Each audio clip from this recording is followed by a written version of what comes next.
Chapter 161, 3 versus 3, swoosh, swoosh, swoosh. Nathan froze just long enough for 3 kunai to whistle toward him.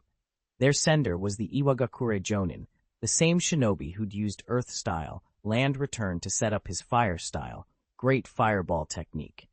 Having recovered his composure after that encounter, he'd circled back to join the other 2 in encircling Nathan. But Nathan refused to be caught off guard again. With a steadying breath, he activated his Sharingan's insight. Instantly, he tracked the trajectories of the incoming kunai. "Wait," he muttered, bracing himself to dodge, but something felt wrong. Squinting, he made out small talismans wrapped around each kunai handle. They pulsed with a faint, fiery glow, activated explosive seals.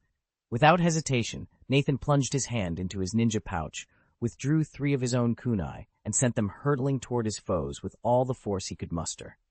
The kunai hurtled toward him at breakneck speed. In the next instant, Nathan's own kunai met it with perfect precision. Ding! Ding! Ding! 3 sharp clangs echoed as metal clashed. Sparks sprayed out, and all 6 blades spun apart. Then, boom! The 3 kunai fitted with detonation tags exploded into enormous fireballs. The blasts jabbed into the air, generating a powerful shockwave that slammed Nathan backward several paces. He scrambled to steady himself, only to discover the ground beneath his feet had gone soft and unstable. Ninjutsu? He realized, eyes flicking to the other 2 rock ninjas. The one wielding a sickle had already dropped into a crouch, pressing his palms against the earth, clearly weaving an earth-style jutsu. Without a second thought, Nathan lunged aside. No sooner had he left the spot than the ground in a 3-meter radius around his original position collapsed into a marshy quagmire. Had he stayed rooted to the spot, he would have been caught in their trap. Fortunately, Nathan's reflexes kicked in just in time. From the way they worked together, he could tell these 3 shinobi were equally adept at close-quarters combat and long-range assaults. I can't let them set the pace, he decided. With that resolve, Nathan rolled out of the path of a volley of shuriken hurled by the rock shinobi who'd earlier unleashed the Earth Escape turbo gun. Then he zeroed in on another rock ninja, the one who'd just tried to stun him with a detonating talisman. Nathan sensed that the brief lull in their assault meant the shinobi was preparing a new jutsu. Sure enough, fingers began weaving into hand seals. Locking eyes with his opponent, Nathan activated his Sharingan. The sudden hypnotic pull froze the shinobi mid-seal. Though the illusion shattered moments later under the pressure of the other 2, Nathan had bought himself precious seconds. He completed his own hand signs in a blur, inhaled deeply, and released a roaring inferno, fire style, phoenix fire technique. Fireballs resembling phoenix seeds erupted from Nathan's hands, dancing like living spirits under his command. They split into 3 brilliant streams, each orb crackling with raw heat as they streaked toward the 3 Iwagakure Jonin. The crowd gasped at the breathtaking display, though to the Jonin themselves, it signaled nothing but imminent danger. Determined to overwhelm his opponents, Nathan poured over 200 chakra points into the jutsu, condensing nearly 150 fireballs in midair. He could only maintain such flawless control thanks to his Sharingan, now perfected to its full 3 Magatama form. Without it, the volley would have scattered beyond recall. As the blazing missiles bore down, the 3 Jonin sprang into action. One dove aside with feline grace, another summoned a shimmering ninjutsu barrier, and the 3rd charged headlong into the inferno. Amid the roar of flame, they managed to repel the assault, just barely. Nathan granted them no respite. Crossing his arms, he wove the hand seals for the shadow clone technique once more. In an instant, his single silhouette doubled into 3 indistinguishable Vans, each racing directly toward a different Jonin with unrelenting speed. What? The 3 Iwagakure Jonin froze as Nathan wove his hand seals and, with effortless precision, unleashed the shadow clone technique. Even united, they sensed that Nathan still had ample chakra, and that summoning clones on a whim was no reckless gamble. After all, a jutsu this demanding devours enormous reserves. But Nathan was no ordinary shinobi. Blessed with the chakra absorption technique, he could drain his opponent's chakra in battle and restore his own afterward, transforming even high-cost ninjutsu into a sustainable strategy. What's more, his clones never wasted energy on flashy spells. They fought almost exclusively with sword strikes, and the Sharingan's genjutsu, keeping their chakra consumption far below what anyone would expect. Now, with Nathan plus 2 indistinguishable clones facing 3 Jonin, the numbers were square. The Iwagakure Shinobi could no longer envelop him without leaving gaps in their formation, gaps Nathan intended to exploit. A slow, confident smile touched his lips as he readied the true centerpiece of his plan. Nathan knew he couldn't repeat the trick he'd pulled before. These 3 Iwagakure Jonin had already figured out that 2 of his opponents were merely shadow clones, and unlike those earlier adversaries, they wouldn't hesitate or hold back. The clone's lifespan was ticking away, and if they collapsed before he made his move, he'd lose his only advantage. He needed to take out one of the Jonin before the clones vanished. With that plan in mind, Nathan and his 2 shadow clones each engaged a Jonin. Steel rang against chakra, ding, dong, dong, as blades and sickles met in rapid, clashing sparks. Nathan squared off against Sugimou Taro, the wiry, scarred Jonin who wielded a hooked sickle.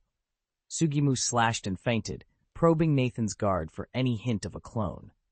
Every time the sickle swung his way, Nathan parried or sidestepped calmly, letting no blow land. At the same time, he held back, refusing to go all out in a head-on clash. Across the makeshift arena, the other 2 Jonin faced identical stalemates with Nathan's duplicates. Each Jonin tested their opponent with feints and counterattacks, but neither Sugimou nor his comrades could tell who was the real Nathan. The standoff was tense, but Nathan knew it couldn't last. The clones were already weakening, and once they dissolved, he'd be alone. He had to strike, and fast. Shadow clones, by their nature, can't sustain real damage the way a living body does. Faced with 3 seasoned Iwagakure Jonin, a mere fluctuation of chakra is enough to bruise a clone, instantly revealing who's genuine. That's exactly the opportunity Nathan has been waiting for. If he can bait these Jonin into attacking one of his decoys, he'll have the moment he needs to unleash his full strength on Sugimou Taro and catch him utterly off guard. Time it perfectly, and he could even pull off a second kill. Why not strike immediately while 2 of his clones are already tying up 2 Jonin? Because the enemy is too alert. They've grown suspicious of Nathan's tactics. Forcing an opening against Taro now would take precious minutes, and in that time, the remaining Jonin could shatter the other clones and close in on him. Such a gamble would cost Nathan far more than it's worth. Better, then, to let the Jonin pay a little chakra to expose a fake, let their guard slip for just an instant, and only then deliver the blow they'll never see coming. Nathan held back, refusing to act rashly. Yet if his opponent chose not to strike the shadow clone, he'd show no mercy, and would end the fight by killing him. Now everything depended on which choice his adversary would make. Chapter 162. Killing the 3 Iwagakure Jonin were running out of patience. Or perhaps Nathan's 2 shadow clones simply wouldn't give them the chance they needed. United, the Jonin were a fearsome trio, and even Nathan found himself on the defensive. But once they split up, their individual skills proved only middling, and Nathan's clones, each mirroring his own melee prowess, matched them blow for blow. After a protracted skirmish, the Jonin felt the strain and simultaneously began hunting for a low-risk opportunity to take down one of Nathan's duplicates. Unbeknownst to them, both clones shared Nathan's memories and instincts, so the moment they detected each Jonin's shifting intent, they subtly tweaked their formations to introduce just enough weakness to be tempting, but not so much as to seem contrived. After all, combatants trust their own judgments, and no one suspects a perfectly easy kill. As anticipated, one Jonin, a veteran spearhead of their assault, spotted the fleeting opening and pounced without hesitation, launching a sudden lethal strike at the nearest clone. Nathan's ruse worked perfectly. As the lead Rock Village shinobi lunged in, his poisoned short sword glinting in the dying light, one of Nathan's shadow clones suddenly distorted its features, morphing mid-strike into an exact double of Nathan. The attacking ninja, fooled by the illusion, retracted his blade at the last moment. Instead of plunging through flesh, the sword nicked only the clone's fur, leaving a shallow tear. The wounded shinobi glanced down at the tattered pelt, smirked, and closed in. Sure, he now held the real Nathan at a disadvantage. He unleashed a flurry of stiff-arm thrusts and slashing sweeps, all aimed to overwhelm his quarry. Two more Rock Village elders, convinced that their comrade had unmasked Nathan's true form, redoubled their own attacks. They pressed in from both sides, determined to shatter the final shadow and then swarm the real target. But that single, deceptive shift gave Nathan precisely the opening he needed. In a heartbeat, the genuine Nathan sprang from cover, his short sword arced upward in a swift, decisive strike. The leader, Sugemu Dalang, froze as Nathan's blade shot forward with blinding speed, far faster than any of his opponents had ever seen him move. There was no time to block. Dalang could only jerk backward, scrambling to avoid the blow. In that split second of chaos, Nathan's shadow clones melted into the background, and all eyes turned to the real Shinobi and to the deadly precision of his counterattack. Whoosh! Nathan's dagger sliced through the air, raking along Shanmu Dalang's forearm and drawing a shallow, burning line of blood. Before Dalang could register the cut, Nathan twisted his wrist, blade transforming from a thrust into a razor-sharp slash aimed at the carotid. Instinctively, Dalang dropped into a crouch, strands of hair fluttering as the steel whisked past his throat. It wasn't a clean hit, but in Nathan's eyes it mattered little. He already held the upper hand. He pressed the attack without hesitation. Blade after blade flashed, forcing Dalang to retreat step by laborious step. Soon Dalang felt the pressure mounting, his breath growing shallow under the onslaught. At that moment, the other two attackers, who had been teasing Nathan's shadow clone, caught sight of their comrade's peril and realized they'd been tricked. They unleashed a furious barrage at the phantom figure. But the clone didn't meet them blade on. Instead, it twisted and slipped away from their strikes, weaving between their limbs to entangle and distract them, refusing to let them break free. With Dalang pinned and his allies tangled by the elusive double, Nathan's advantage only deepened, and the tide of battle could not have been clearer. Minutes dragged on like hours. At last, when Nathan drove his sword forward once more, Shanmu Dalang couldn't react in time, and the blade sliced through his shoulder. In that instant, their eyes met, and a surge of hypnosis washed over Shanmu. Shanmu Dalang's eyelids grew, heavy as drowsiness threatened to overwhelm him. He willed himself awake. No, I can't sleep. Summoning every ounce of willpower, he bit down hard on his own tongue. Pain blossomed in his mouth, and crimson blood trickled from his lips. At last, the narcotic haze receded, and his mind cleared. Opening his eyes, Shanmu saw nothing but a small outstretched palm before his face. What? Before he could react, Nathan's hand slapped against his cheek. A powerful suction followed. Energy coursed along Shanmu's meridians, drawn through the pressure points in Nathan's palm and converted into Nathan's own chakra. Shanmu's vision blurred, as if a floodgate had been opened inside him. His chakra was being ripped away, every pulse of power draining from his body. Unable to stem the flow, he staggered back, helpless as Nathan's chakra absorption technique bled him dry. A wave of exhaustion crashed through Sugemu Dalang's body, draining every ounce of strength from his limbs. For a moment he still struggled, fighting to stay on his feet, but within breathless seconds, all resistance collapsed. Nathan felt Dalang's chakra pour into him, hot and pulsing beneath his skin. With deliberate calm, he dropped his hand to the Jonin's throat and squeezed. Crack! The sound of bones snapping echoed through the still air. Sugemu Dalang's head lolled to one side, and his life slipped away. Nathan released him and took a steadying breath. He hadn't managed the flawless one-hit kill he'd envisioned, but the delay had been no more than an instant, and he'd still absorbed over 10,000 chakra points. By his reckoning, the result was more than acceptable.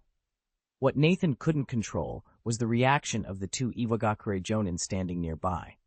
They exchanged stunned, anguished looks. Neither was related to Sugemu Dalang by blood, yet they had bled beside him in battle time and again. To see him cut down so ruthlessly, so unexpectedly, stirred a rage that words could not express. As they stared at Nathan, their chakra flared, and Nathan realized with a chill that he was far from safe. Their vengeance would be swift, and it would be personal. Nathan didn't hesitate. The moment Sugemu Dalang fell, he swept his focus to the next Iwagakure Jonin. Facing one of his shadow clones had already been a strain on his chakra reserves. Now another Nathan clone appeared to complicate matters. The result was inevitable. Within minutes, Nathan had slain his second opponent.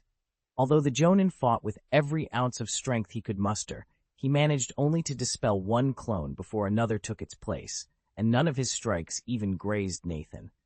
Meanwhile, the third shinobi seized the chance to intervene. He destroyed one of Nathan's clones and surged forward to support his comrades, only to run headlong into two alert Konoha Chunin. Spotting Nathan engaged elsewhere, they didn't hesitate. One blocked his advance, while the other pinned him in place. Once Nathan dispatched the second Jonin, he turned instantly to join his allies. In a blur of precision strikes, he cut down the third enemy just as decisively as the others. In a single misstep, 3 Iwagakure Jonin fell back to back. It was a harsh reminder that in battle, the smallest details, timing, perception, split-second decisions determine victory or defeat. This also underscores just how merciless ninja combat can be. Often, a single misstep, no matter how small, will decide the entire fight.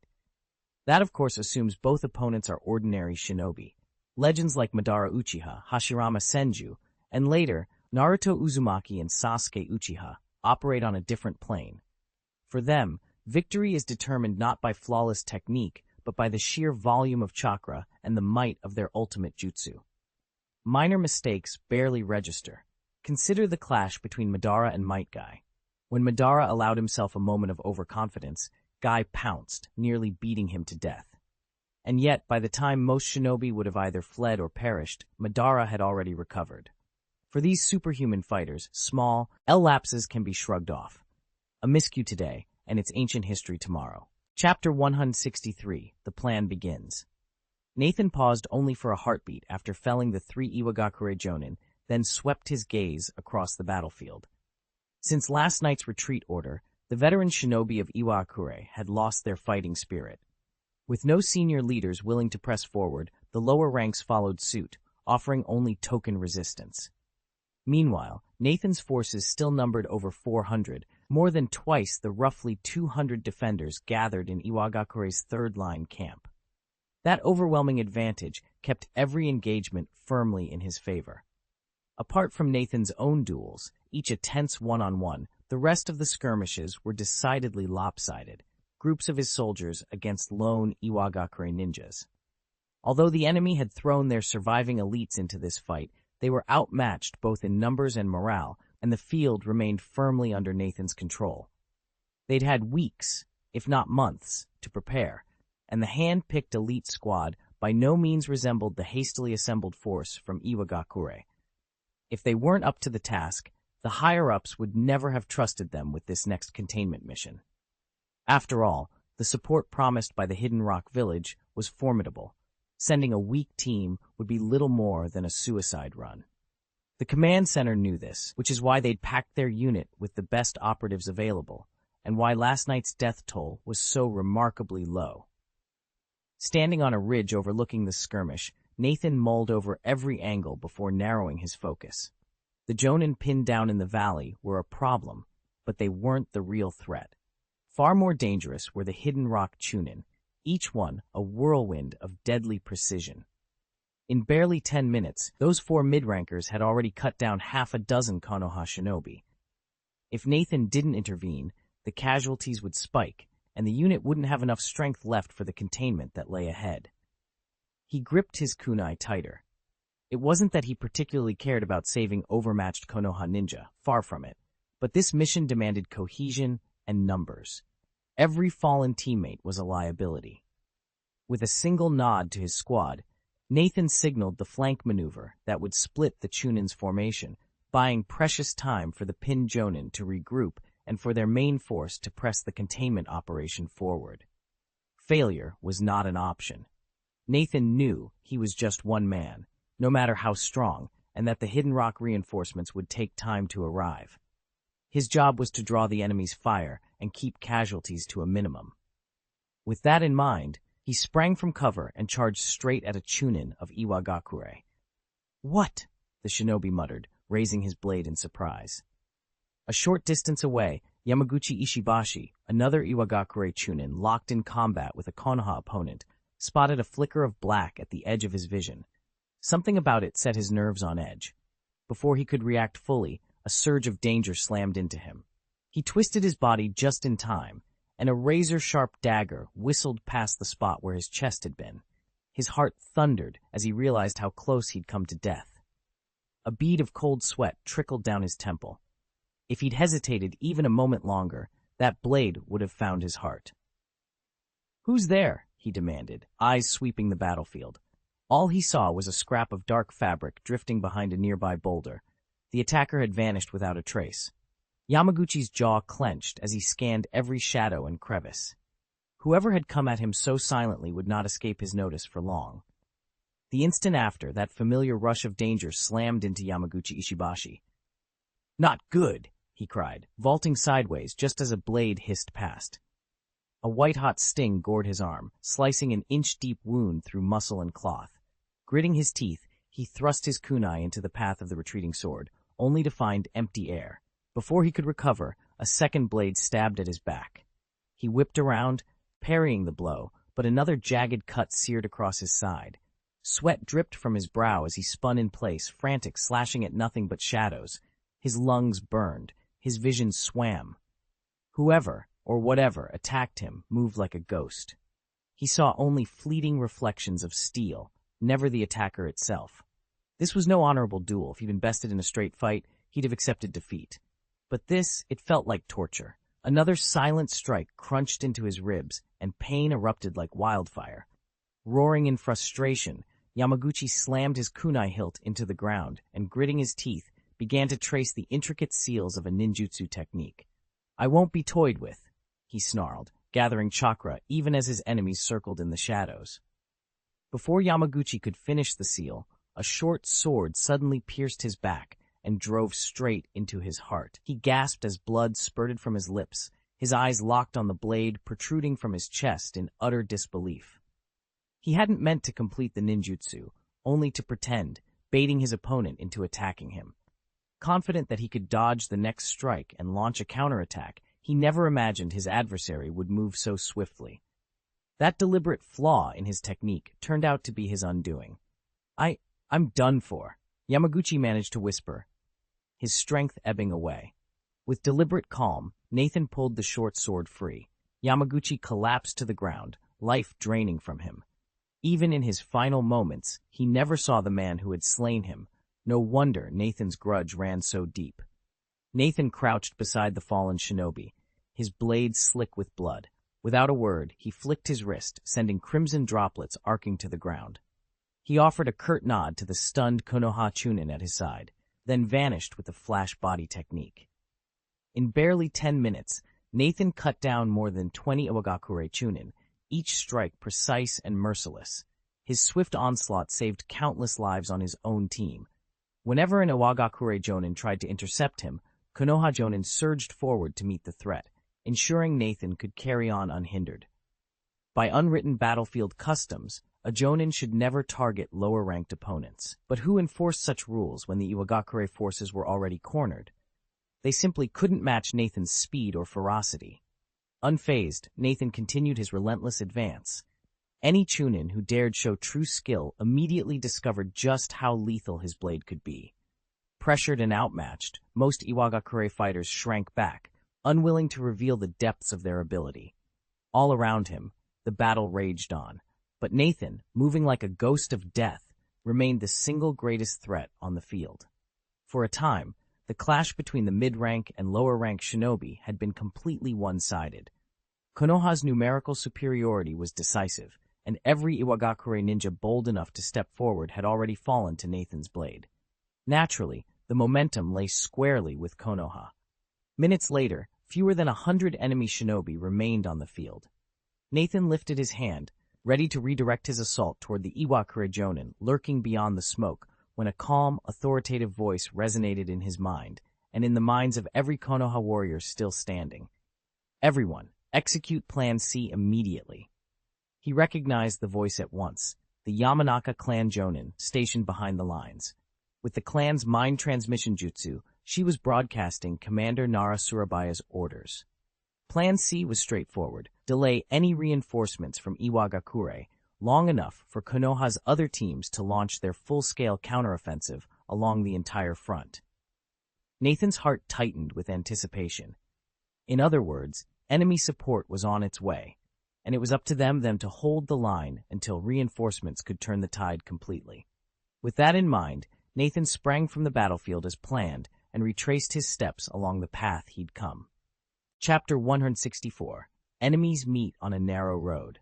Nathan watched as the other Konoha Jonin sprang into action on their own assignments. Without warning, several of them peeled off from the front lines, fanning out across the field. They began rallying the mid-rank shinobi, issuing a single, clear order: fall back.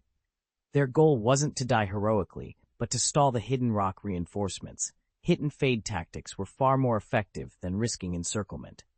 True to plan, the Konoha forces reformed in minutes. More than a dozen compact units took shape, each led by a Jonin. Across the way, Hidden Rock's Chunin tried to interfere, but their own Jonin were still locked in combat. With no senior commander to coordinate them, their efforts caused almost no disruption.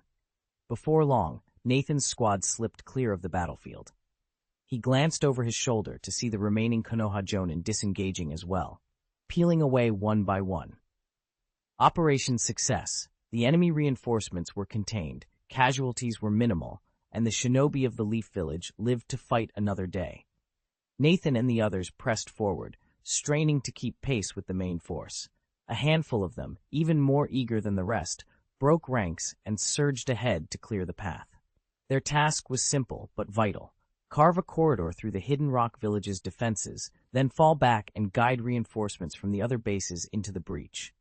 That way, when the main body finally burst through enemy lines, they would join more quickly and safely. From a ridge above, a squad of Leaf Shinobi was already skirting off to the east. Below, an Iwagakure Chunin nudged his Jonin captain and asked, "Captain, shall we continue the pursuit?" The Jonin's eyes lit up with determination. "Of course we chase them down," he barked. Rallying his survivors, he led the charge, disappearing into the thick undergrowth. Thus began a deadly game of cat and mouse through the forest, one half hunting, the other half fleeing. 30 minutes passed in a blur of tumbling leaves and snapping twigs. Out front, Nathan raced ahead of the others, senses on high alert. Suddenly he skidded to a halt, vanished from view in a swirl of motion, and dropped back alongside his squad mates. No sooner had he landed than a hail of kunai whistled past, thudding into the branch where he had just stood. Nathan's eyes narrowed. The real hunt was about to begin. A sizzling crackle cut through the night as the detonating talismans affixed to Nathan's kunai burst into flame. In the next heartbeat, a thunderous explosion ripped through the undergrowth. Fireballs arced skyward and instantly set the surrounding trees ablaze. Nathan twisted aside just in time, the scorching blast grazing the branch where he'd been perched.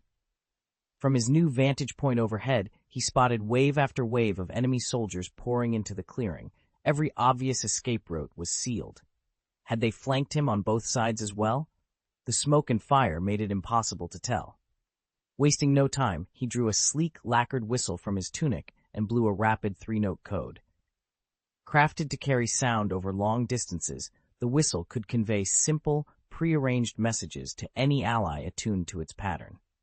Its piercing tone was unmistakable, which meant it was a powerful tool, but one too conspicuous for subtle missions. Only now, with the enemy closing in, did he dare use it.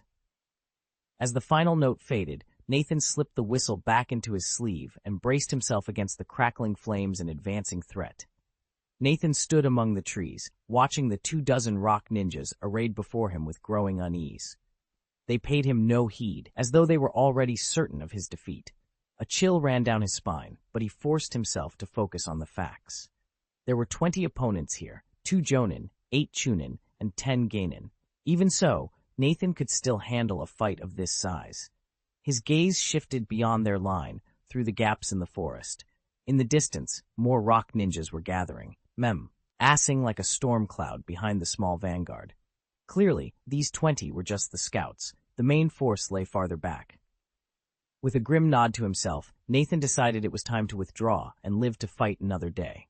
He spun on his heel and began to step away, each movement deliberate and silent.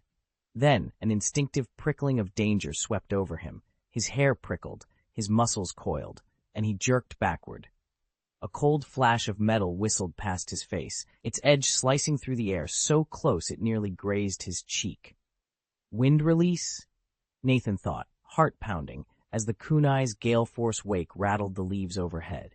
This enemy had been holding something back, and now, as the real fight began, Nathan knew he would need every ounce of skill and cunning just to survive. Nathan's heart skipped a beat as he caught sight of the kunai wielder in his peripheral vision. His blood ran cold. There was only one possible conclusion. This was Ohara Hideji, the very man who'd murdered Mizutani Shizuko, the young jonin of Iwagakure. Just a few months earlier, Iwagakure and Tsunagakure had launched a devastating joint raid on Konoha's headquarters. In retaliation, Orochimaru orchestrated a daring strike on Iwagakure's logistics transfer center. It was during that operation that Shizuko threw herself in front of Nathan, taking Hideji's kunai to the throat as she shielded him. She died instantly, her final gaze still pleading for life. From that day forward, Nathan vowed to avenge her. Yet at the time, his Sharingan had only a single tomoe. His mastery of Konoha-style swordsmanship hovered at level 3, and both his Majutsu Jagan technique and Three Gates fire ninjutsu lingered stubbornly at level 2, powers woefully insufficient to change fate. Now, faced with her killer once more, Nathan wondered if he could ever right the wrongs of the past. Hideji had only ever faced Nathan in close combat, his rage fueling every strike. If it hadn't been for that split-second intervention at the end of their last mission, when Hideji, badly wounded, limped away to a Konoha Jonin for aid, he would almost certainly be dead. In the long hours of recovery that followed, Hideji vowed to settle the score. He'd planned to track Nathan after the mission, but fate intervened. Here they were, suddenly locked in a narrow mountain pass. Nathan's pulse quickened. How had Hideji found him so swiftly? The answer came back in a jarring echo of their first clash, a silent, deadly attack from nowhere. Hideji must have used the camouflage hiding technique again. Only Nathan's lightning reflexes, tilting his head at the last possible moment, spared him from a fatal blow. Thoughts raced through Nathan's mind as he fixed Hideji with an icy stare, as if sizing up a corpse. Yet Hideji didn't flinch. Instead, a thin smile curved his lips, and his eyes glinted with excitement, ready at last to exact the revenge he'd sworn. Nathan spotted the flicker of recognition in his opponent's eyes. Perfect. If Hideji couldn't remember who I am, there'd be no point in killing him. In that instant, Ohara Hideji twisted his wrist, yanking the diagonally lodged kunai free and slashing it across toward Nathan's throat. Early in their fight, Nathan might have been caught off guard, but not now. With a silent surge of chakra, Nathan snapped open his Sharingan. As the world around Hideji wavered in a brief illusion, Nathan thrust both feet against the branch beneath him and vaulted backward. Hideji froze at the sight of the scarlet, three-magatama eye, his gaze darting away. His hands continued to move, but without clear vision, his strike lost speed. Seizing the moment, Nathan rolled aside and reappeared on a neighboring branch, safe, for now, from Hideji's blade. Chapter 165, Departure. Heh, Uchiha brat, it's been months. Have you gotten any stronger? Ohara Hideji's taunt cut through the dusty training ground like a blade. He stood surrounded by his fellow stone ninjas, all eager for a showdown. Nathan assessed the scene. Too many opponents in open ground, and he'd lose any head-on clash. Revenge burned in his chest, but discretion was wiser. Better to slip away now, and if he could, lure Hideji into a one-on-one. With that plan in mind, Nathan activated his Sharingan and fixed his crimson gaze on Hideji, preparing a subtle genjutsu. Sensing the trap, Hideji spun his head aside just in time. Taking advantage of his momentary distraction, Nathan formed the rabbit seal and unleashed the body flicker technique. In a flash, he blurred out of view to every lower-ranked stone ninja. Only the elite among them, Hideji included, could still track him. Hideji's quick reflexes had broken the eye link, but two of his comrades, caught unawares, glazed over as Nathan's hypnosis took hold. Seizing the opening, Nathan vanished down a side alley, leaving Hideji furious amid two rock soldiers swaying under the genjutsu's spell. The wind of his passing was the only sign he'd ever been there. Nathan activated his flash body technique and shot forward, yet the two Iwagakure Jonin standing in his path hurled their kunai. The blades sped after him, but couldn't halt his escape. Mid-air, Nathan sensed the threat and whirled around. In a single, fluid motion, he locked onto the kunai's trajectories, plunged his hand into his ninja pouch, and yanked out 2 kunai of his own. He flung them hard. Clang! Clang! Metal rang against metal as Nathan's kunai clashed with the Jonin's in midair. Sparks flew off the spinning weapons, sending all 4 blades skittering away. For an instant, the danger seemed past, and Nathan was ready to sprint again. Then came the barely audible hiss of shuriken cutting through the air. Nathan snapped his gaze toward Ohara Hideji, who had crept up unobserved, and watched as a flurry of steel stars arcs toward him. He didn't have time to catch or deflect them. Instead, he dropped into an evasive roll. Twisting his body with practiced agility, Nathan slipped past every flying shuriken as they whistled harmlessly by. Nathan had no trouble evading an attack of that caliber. After all, he wielded a 3-tomo Sharingan, but the split-second delay still cost him. From their perch not far off, a squad of mid-rank Iwagakure shinobi seized the opening and flung kunai and shuriken in his direction. His tomoe spun as he analyzed the threat.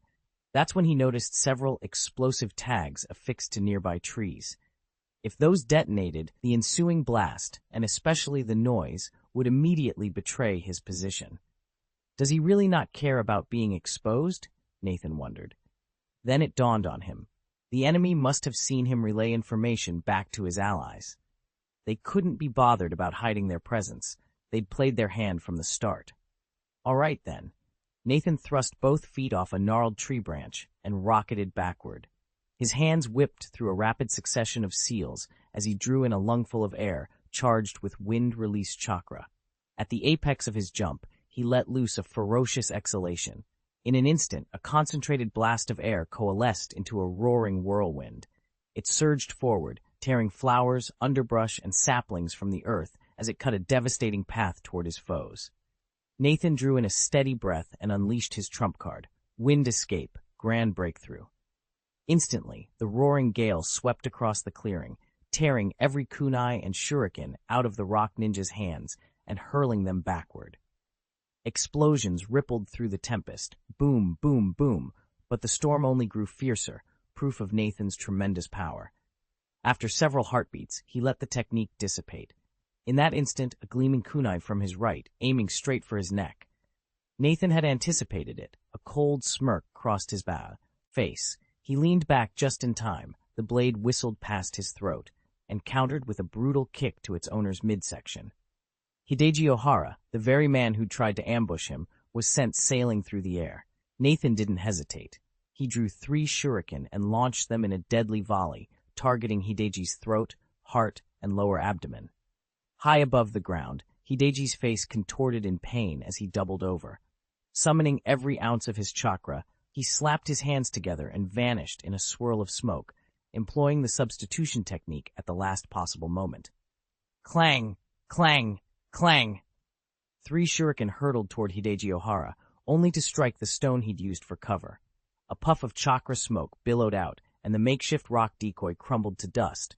Hideji had already slipped away with a substitution technique. Nathan's Sharingan snapped open, 3 perfected tomoe flaring to life.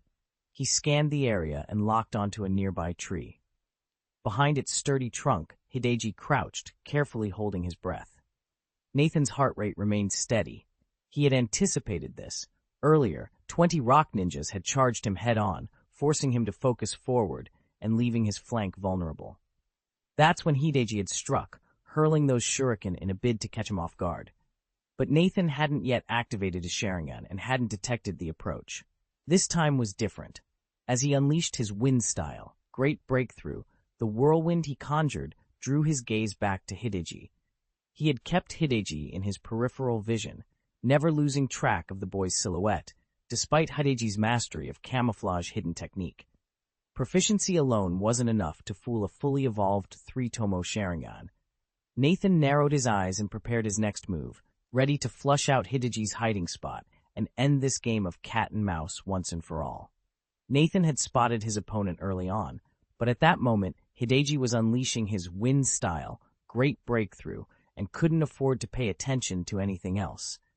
If he had noticed Nathan creeping up, he never would have let him get this close. Of course, Nathan had another motive. He wanted to turn the tables on the Jonin. His kick landed with a thud. Nathan wasn't a specialist in taijutsu, but with his 11-point physique, his raw strength rivaled that of a seasoned jonin. Hideji couldn't have emerged unscathed. At the very least, he'd be staggered for a moment. Yet, to Nathan's surprise, Hideji twisted his body and evaded all 3 shuriken that followed, thrown from almost point-blank range. That kind of reflexes spoke volumes about his skill. A dry cough cracked through the clearing. Nathan glanced toward the sound and saw 2 Iwakure jonin pushing themselves up from a tangle of splintered wood. One by one, more of their comrades clawed free of the shattered branches.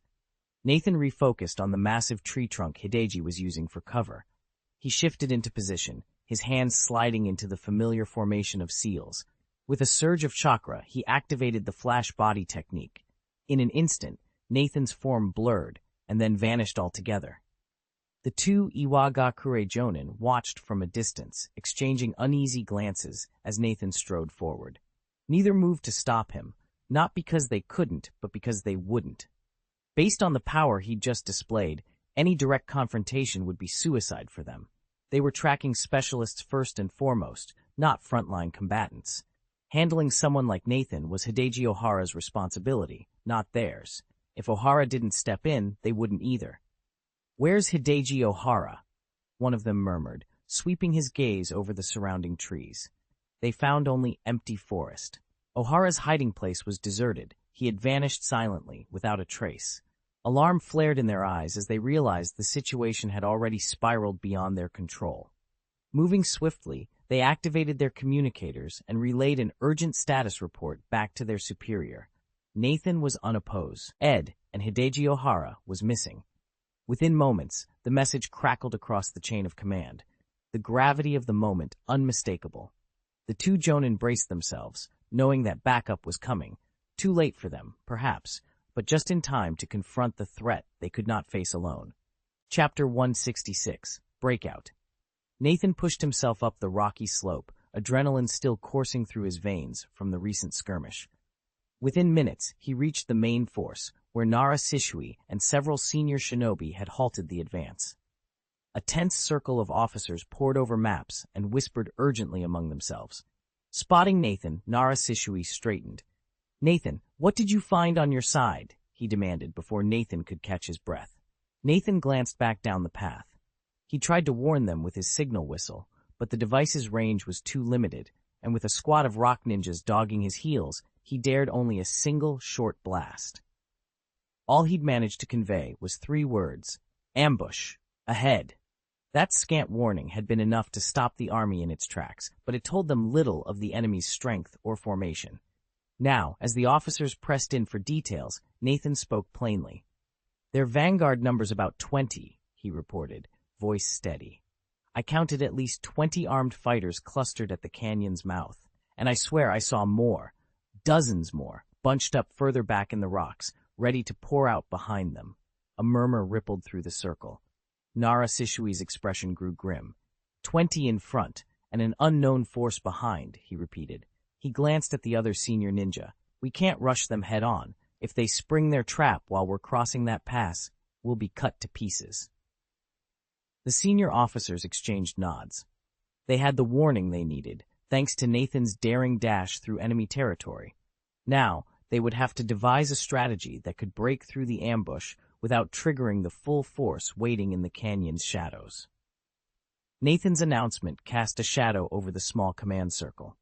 Nara Shishui and the other senior shinobi exchanged tense, dissatisfied glances. Nathan swept his gaze across the assembled team, veteran operatives and fresh combatants alike, and felt his earlier misgivings solidify into grim certainty. He turned to one of the field officers and asked without preamble, "Report, what's your status?" The officer's shoulders slumped. "Not good, sir. Hostiles are closing in from every direction. Surrounded." The realization hit Nathan like a punch to the gut. No wonder the enemy hadn't seemed concerned by his radio updates. They were confident of their encirclement. That knowledge erased any lingering doubts about his uneasy instincts. The situation was dire, but not hopeless. Steeling himself, he pressed for numbers. After a few moments of hushed consultations, the officer looked up. All told, roughly 400 of the Rock Clan's shinobi. We've spotted their forward squads to the north and east, skirmishers flanking us to the south, and they're herding more reinforcements from behind. Nathan absorbed this. 400 adversaries, many of them battle-hardened rock shinobi, spread across 3 fronts. Yet glancing at Nara Shishui's steely calm and the determined faces around him, he knew they still had options. With careful planning and a willingness to take the offensive, they could shatter the encirclement and turn the tables on their foes. "Very well," he said, voice low but unwavering. "We'll set the perimeter here. Nara, coordinate our counterstrike on their southern flank. Field teams Alpha and Gamma prepare to push through the eastern ridge. The rest of us will hold the center. Stay sharp and stay flexible. Let's show these rock ninjas they picked the wrong shinobi to surround." Even if there really were 100 rock ninjas in the sector Nathan had just scouted, that would only bring the total enemy force to just over 500. Though they'd been fighting for more than half an hour and had already suffered heavy losses, 382 rock ninjas still remained on the field. In practical terms, the opposition outnumbered them by at most 1.5 to 1, barely a crippling margin, especially given the shinobi's superior average skill. That was why jonin like Shisui Nara and the other seasoned veterans showed no signs of panic. Still, they couldn't afford to linger. These 500 enemy troops were merely the first wave. Reinforcements from distant rock village strongholds would surely arrive before long. Better to break out now, while the perimeter was at its thinnest. All of the jonin agreed. After a brief council, they settled on an escape route to the southeast, the sector with the lightest rock ninja patrols and the highest chance of slipping through unseen. Nathan's decision galvanized the team, and they wasted no time pressing forward. This time, it wasn't Nathan and the regular combat squad clearing the way, but a group of elite Hyuga clan jonin leading the column. With their byakugan, they were the perfect guides, able to spot dangers and avoid needless skirmishes. Minute after minute passed without incident. Then, about 30 minutes in, the Hyuga jonin forming the vanguard began to halt one by one. Nathan quickened his pace to catch up with Hyuga Linguo. "What is it? Anything wrong?" he asked. Linguo's pale eyes scanned the terrain through the unfolding leaves of his byakugan. "There's no path forward." Nathan frowned. "No path? What do you mean?" "All the routes ahead are sealed off by Iwagakure operatives," Linguo explained in a low voice. "They must have anticipated our approach and set up a dragnet. We can't slip past them." At that moment, Nara Shisui arrived, his brow as dark as Linguo's. He listened to the report, confirming there truly was no way around the rock village's perimeter. Without hesitation, Shisui barked an order. "Everyone, drop formation and charge at that single corridor up ahead. Go, now!" At his command, the team shifted direction in unison and surged toward the only opening, ready to force their way through the blockade. Nathan scanned the narrow pass ahead. Only a handful of rock ninjas stood between them and the enemy reinforcements. If they struck now, they would scatter those guards and force the remaining units to scramble their formation, buying precious time and sealing off any aid. He barely needed to signal. The rock ninjas, oblivious to the looming threat, were slow to react. By the time they realized something was amiss, Nathan and his team were already upon them. "Wind style, great breakthrough," Nathan roared. A howling gust blasted from his palms, ripping through the rocky cover and unmasking the hidden defenders. Caught off guard, the rock ninjas stumbled backward under the sudden onslaught. No respite followed. A veteran jonin, middle-aged and battle-scarred, stepped forward, hands weaving rapid seals. He inhaled deeply, then unleashed a ferocious jet of water. The stream smashed into the ground and instantly swelled into a towering wave. It surged across the pass, flooding the rocks and turning the battlefield into a shallow lake. This was water-style, explosive wave, a B-rank technique capable of reshaping terrain itself. Faced with the churning flood and Nathan's relentless advance, the rock ninjas had no choice but to fall back in disarray, just as Nathan had planned. Nathan was the only one to step forward. In a blur of motion, he formed the three-hand seals of Si-Mao Shu, slammed his palms on the ground, and unleashed a B-rank ninjutsu, Earth Release, Earth Flow Wall. Instantly, a 10-meter-high barrier of rock and soil shot up, cutting off the Iwagakure attackers. The first wave of earth slammed into the wall and ricocheted back. A second, more powerful surge followed, only to rebound again. Wave after wave pounded the barrier, rattling the surrounding earth, but never penetrating its surface. After a few tense breaths, the middle-aged shinobi halted his jutsu and the assault ground to a stop. The earth-type shinobi standing atop Nathan's wall exhaled in relief. If the attacker had persisted a moment longer, the barrier might have shattered. Around them, the defenders exchanged glances and let out quiet sighs of thanks.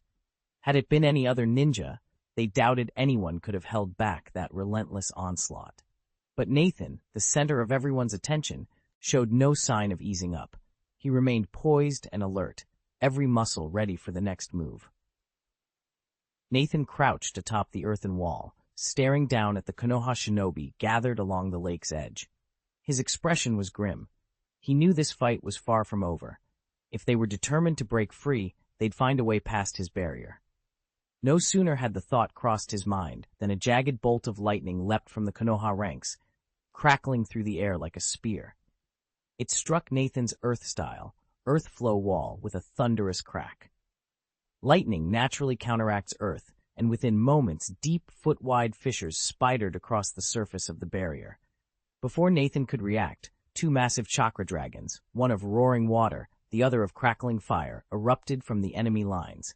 They dove straight at the wall, and the rock shinobi perched atop it, claws bared. "Disperse!" one of the rock village ninjas shouted, springing backward to avoid being crushed under the dragon's weight.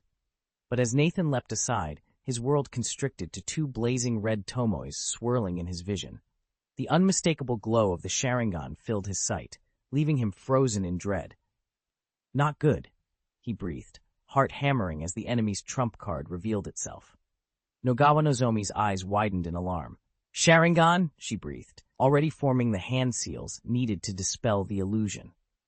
But before she could complete the jutsu, her consciousness was yanked into Nathan's genjutsu. On the glassy surface of the lake, Nathan let his hands fall. The red glow of his eyes faded as he withdrew the chakra of the Sharingan. Across the water, the Iwagakure Jonin lay slumped and broken, his own water dragon bullet having turned upon him. Nathan watched the ripples fade, then murmured to himself, a level 6 genjutsu, truly worthy of its name, absolutely overwhelming. He allowed himself a small, satisfied smile. When properly prepared, the Sharingan's illusionary power was nothing short of devastating. Even at this distance, he had ensnared a seasoned Jonin in an inescapable dreamscape. And this was one of the Shinobi Alliance's elite.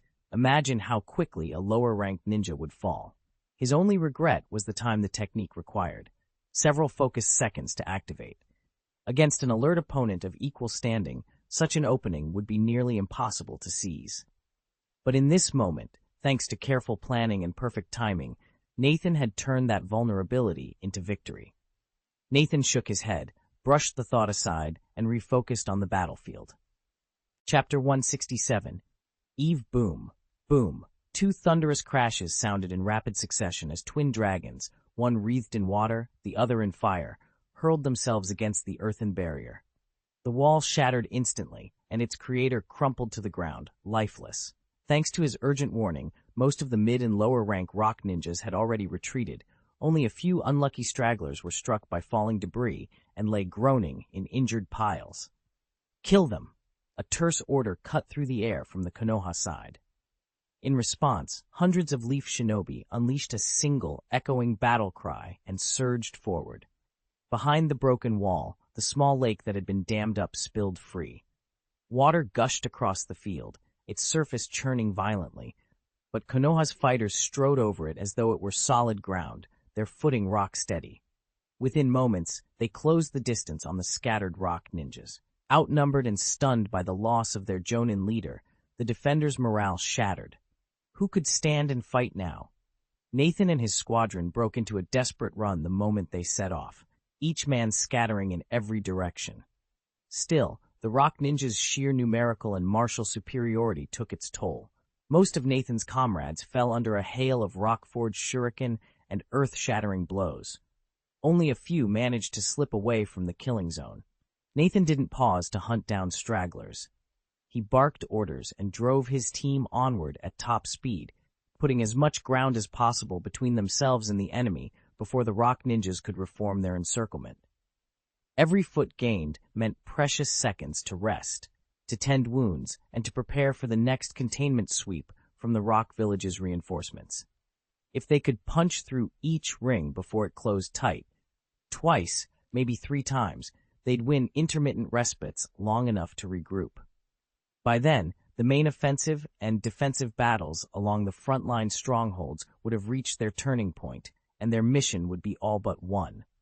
Nathan only hoped the plan would unfold as smoothly as he'd calculated. As they pressed on, Nathan's eyes never left the terrain around them. He noted every ridge and ravine, every rocky outcropping that might hide an ambush or offer cover. In his mind, he ran through countless scenarios and drafted countermeasures on the fly, every minute bringing them closer to either salvation or annihilation. In the blink of an eye, the sun had climbed past its zenith. After confirming they'd slipped through the encirclement, Nara Shishui called a halt and ordered everyone to rest. The Konoha shinobi sank to the ground and, without a word, fished combat rations from their pouches, popping the pills into their mouths and crushing them with audible crunches. An hour later, they were back on the move, pressing toward the Hidden Rock Village's second defensive line exactly as planned. This time, however, Shishui deliberately set a slower pace for 2 reasons. First, the unrelenting fighting and forced sprints had drained them. If they didn't conserve their strength, they'd be useless when they needed it most. Second, and even more crucial, they needed to keep the Hidden Rock reinforcements believing they still had a chance to catch up. If the enemy commanders thought pursuit was hopeless and broke off the chase, Konoha's true objective, stalling those reinforcements, would be lost. With that in mind, Shishui led his men forward at a steady, determined clip. They had to keep just enough distance to let the Hidden Rock village believe the chase was still worthwhile, but never so close that the enemy could strike. Striking that balance fell squarely on Commander Nara Shisui's shoulders. As a jonin of Konoha and the heir to one of the ninja world's most brilliant lineages, Nathan trusted her judgment implicitly, and she did not disappoint.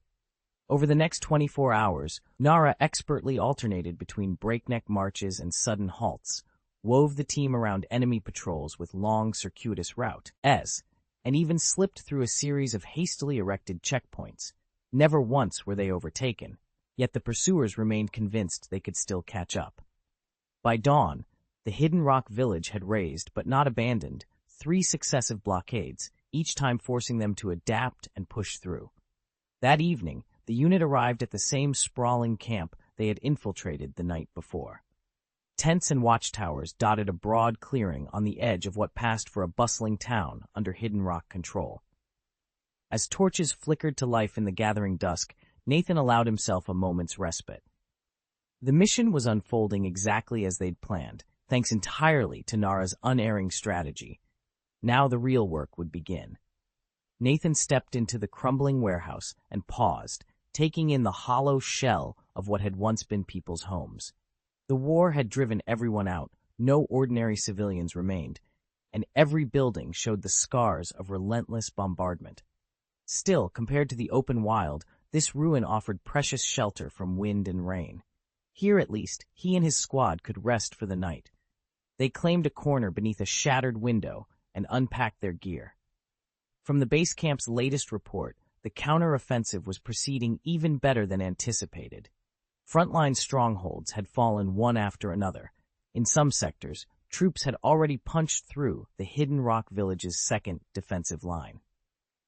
By tomorrow, Nathan's team was scheduled to rendezvous with an allied detachment that had slipped behind enemy lines and secured a foothold past that same second barricade.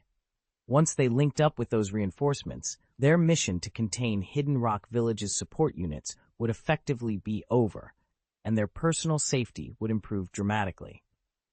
Intelligence intercepts warned that the enemy planned to seal off this route again by tomorrow at noon. If they broke camp and departed before then, there was little chance of being caught in an ambush. Nathan lit a small stove and boiled water for tea.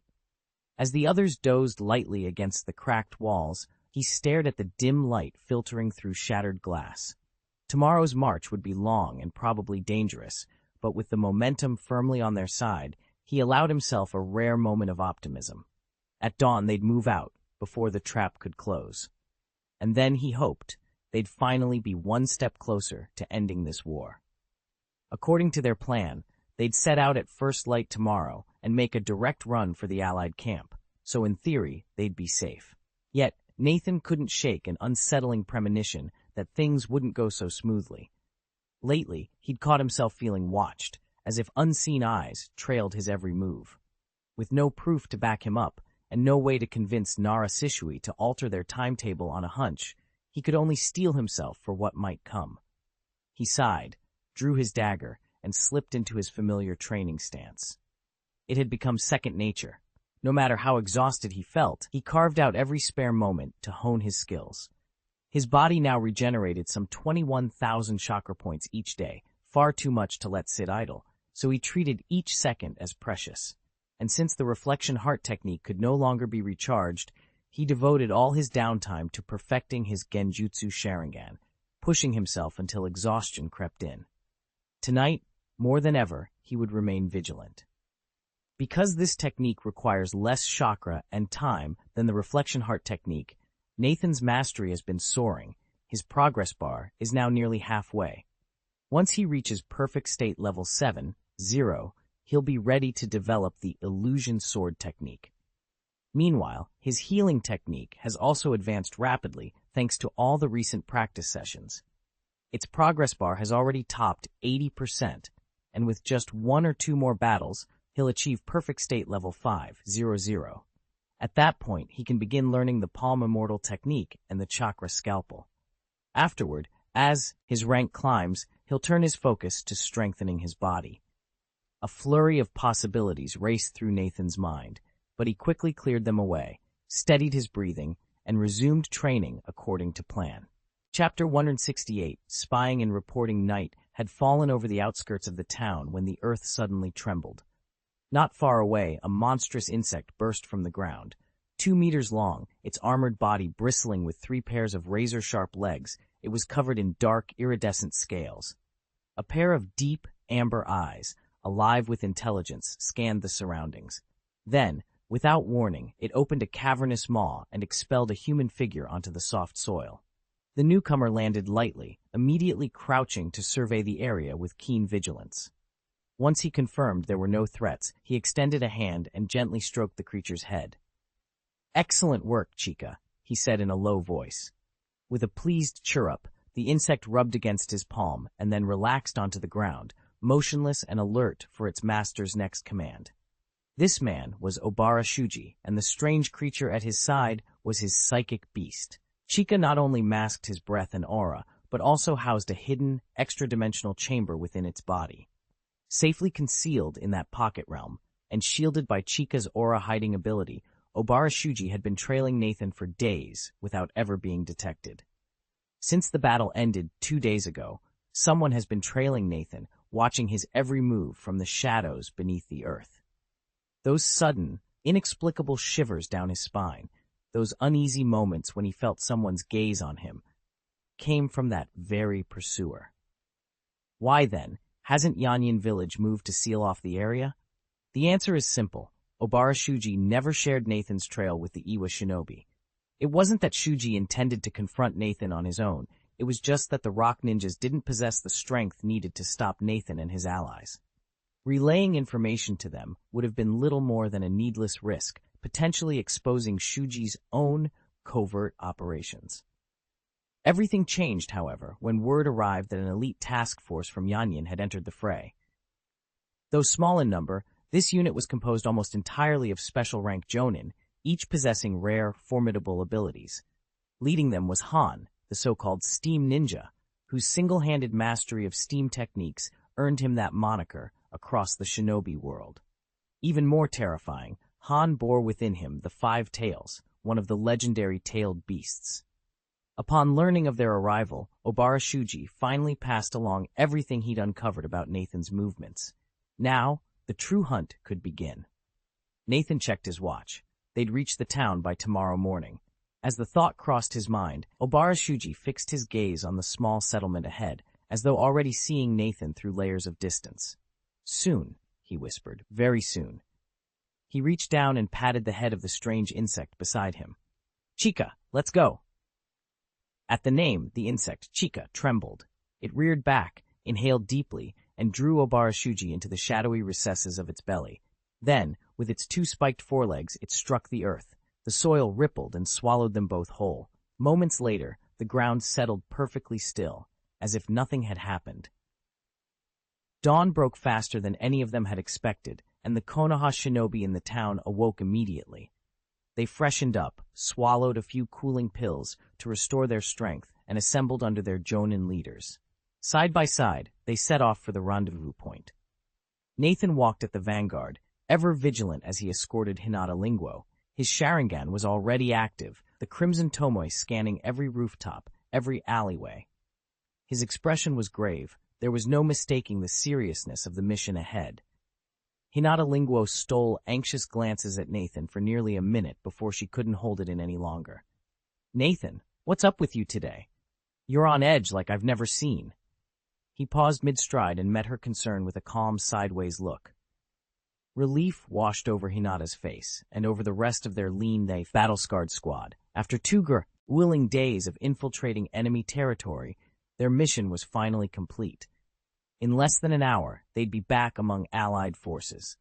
It was the first moment any of them had felt even a little lighthearted. Yet Nathan's keen eyes still swept the shadows, as if expecting trouble at every turn. He stopped completely, brows furrowing.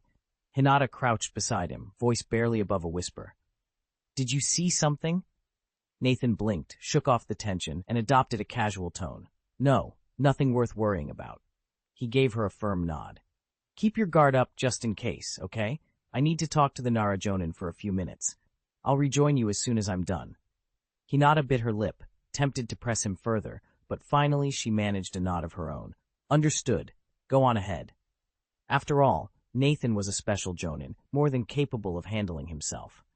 With that, he slipped away into the gathering dusk, leaving Hinata to follow at a cautious distance. Nathan had followed Linghuo only as a precaution. A few other Hyuga shinobi were already pinned down by the enemy squad. When Linghuo finished speaking, Nathan simply nodded, about to turn away and leave. But then he hesitated, his brow tightening. "Linghuo, be careful," he said quietly. "I have a bad feeling about today. It's not going to go smoothly." Before Linghuo could reply, Nathan vanished in a blink.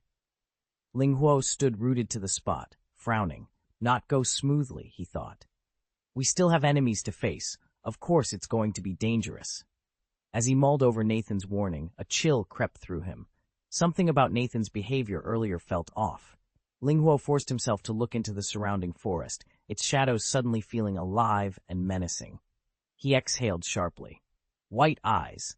In the next instant, the whites of his eyes rolled back, veins darkening at their corners.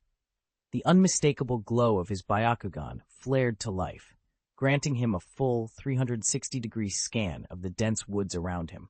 However, apart from Nathan, who had gone scouting far ahead, and the handful of tribesmen assigned to reconnaissance, there wasn't another soul within a kilometer. Satisfied they'd remained undetected, Hinata Linguo let out a silent sigh of relief. Yet when he glanced back at Nathan's taut, watchful posture, any trace of complacency vanished. He steeled himself and refocused on the narrow, winding path before them. Meanwhile, some 20 to 30 kilometers away, 7 shinobi from the Hidden Rock village were making rapid progress along a rocky track. Without warning, a piercing eagle's cry split the air. Instantly, all 7 froze and stared skyward. On the horizon, a lone eagle appeared, circled twice overhead, then plunged earthward before settling gracefully on the outstretched arm of one of the shinobi. The man gently smoothed the bird's feathers, unwrapped the tiny scroll tied to its leg, and broke the seal. His eyes scanned a string of coded numbers, which he swiftly matched against the secret cipher book committed to memory. When he finished translating, one of his comrades spoke up. "What's the message?" The moment the report was delivered, one of the rock ninjas rubbed his fingers together. A tiny flame flickered into existence and devoured the paper until nothing remained but drifting ashes. When the last ember had disappeared, he spoke in a measured tone. Jonin Ohara just confirmed that the Konoha squad has left town. Based on their heading, our command believes they're moving to link up with the Konoha forces that broke through Tiger Mountain Camp yesterday. Another rock ninja spoke up immediately. Do we set up an ambush along their route, or hit Tiger Mountain Camp directly and draw them into our trap? Chapter 169. Individual Preparations. Silence fell over the makeshift war room before Han finally spoke. As the Steam Ninja, Hidden Rock's Five-Tails Jinchuriki, and leader of this 7-man squad, his words carried ironclad authority, even though his voice sounded muffled through the crimson mask covering his face.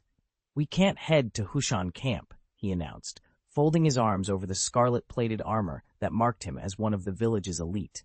Dark-eyed Rosa shook her head. He's right. Konoha already occupies the camp. If we go there, we'll tip our hand, and we'll be easy targets. Besides, the command center surely expects us to take that route. What if the Konoha team never arrives? We'd be chasing ghosts. Rai cracked his knuckles, leaning forward in his seat. Then let's meet them on the road. Their marching order is predictable. We can slip through the old mountain pass and ambush them before they even reach Hushan. Steam hissed around Han as he considered the proposal. At last, he nodded once. Good. We'll split into 2 strike teams. Rosa, you take 3 and set the ambush point at the eastern defile. Rai, you and your 2 will circle around and cut off any Konoha reinforcements. Synchronize your watches. Rendezvous here 12 hours from now. Individual preparations start now. No mistakes. With that, the squad rose as one. Each shinobi slipped away to gather supplies, practice seals, and steel themselves for the encounter to come, knowing that in the next 12 hours, victory or disaster would be decided on a rain-washed mountain road. Several of the leaders considered the proposal in silence. At last, one by one, they nodded in agreement. There's one more thing, a voice added from the edge of the circle. We need to alert the search teams right away. This is too big for just the 4 of us. The rock ninja who had been gathering intelligence, Yamai, stepped forward. He's right, he said, reaching into his arm guard. He withdrew a slim slip of paper, quickly scrawled a string of numbers, no doubt the rendezvous coordinates, and rolled it into a tight tube. Securing it to the messenger eagle's leg mailbox, he placed a hand on the bird's back and gave the command, "Go." The eagle launched itself skyward with a powerful beat of its wings. It circled the camp twice, letting out a sharp cry that echoed through the trees, then streaked off toward the mountain passes. Only when it disappeared into the distance did Yamai turn back to his comrades. They exchanged a few final words, adjusted their formation, and pressed on along the narrow forest path. On the far side of the woods, Nathan and Hinata Linguo parted ways with the vanguard and picked up their pace. After weaving through a tangle of underbrush, they emerged onto a rocky clearing where the main force had halted. Waiting there was Nara Sishui, her dark eyes scanning the forest edge. She caught sight of Nathan and inclined her head in greeting as they approached. "Nathan, what's wrong?" Nara Sishui called, hurrying toward him when he saw Nathan racing back. Nathan shook his head, breath ragged. "I'm not sure yet." Instead of relaxing, Nara's expression darkened. "Not sure? Haven't you discovered anything?" Nathan drew in a steadying breath. "I have a feeling. Something's been watching us these past 2 days, and just now I got this really strong premonition." He glanced sharply over his shoulder, as if expecting invisible eyes to return his stare. Nara fell silent, brow furrowed. He didn't dismiss Nathan's warning lightly. The sixth sense was mysterious. Masters could sometimes skip the usual signs and grasp danger directly, and the more skilled the shinobi, the more accurate the gut instinct. Nathan wasn't just any ninja. His 3 Megatama Sharingan were proof of his prowess. If Nathan's hunch was real, an unknown enemy had been tracking their every move.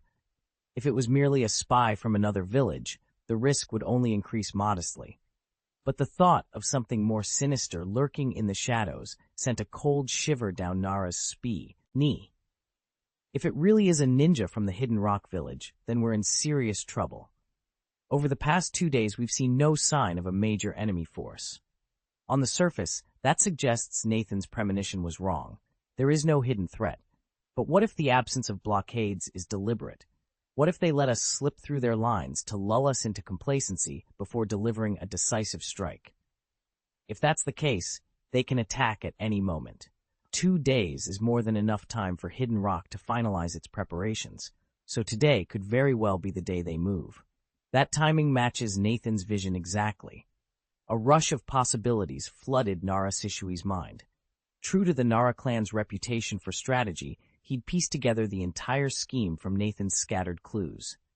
After a moment's thought, Nara Sishui went pale, cold sweat beading on his forehead.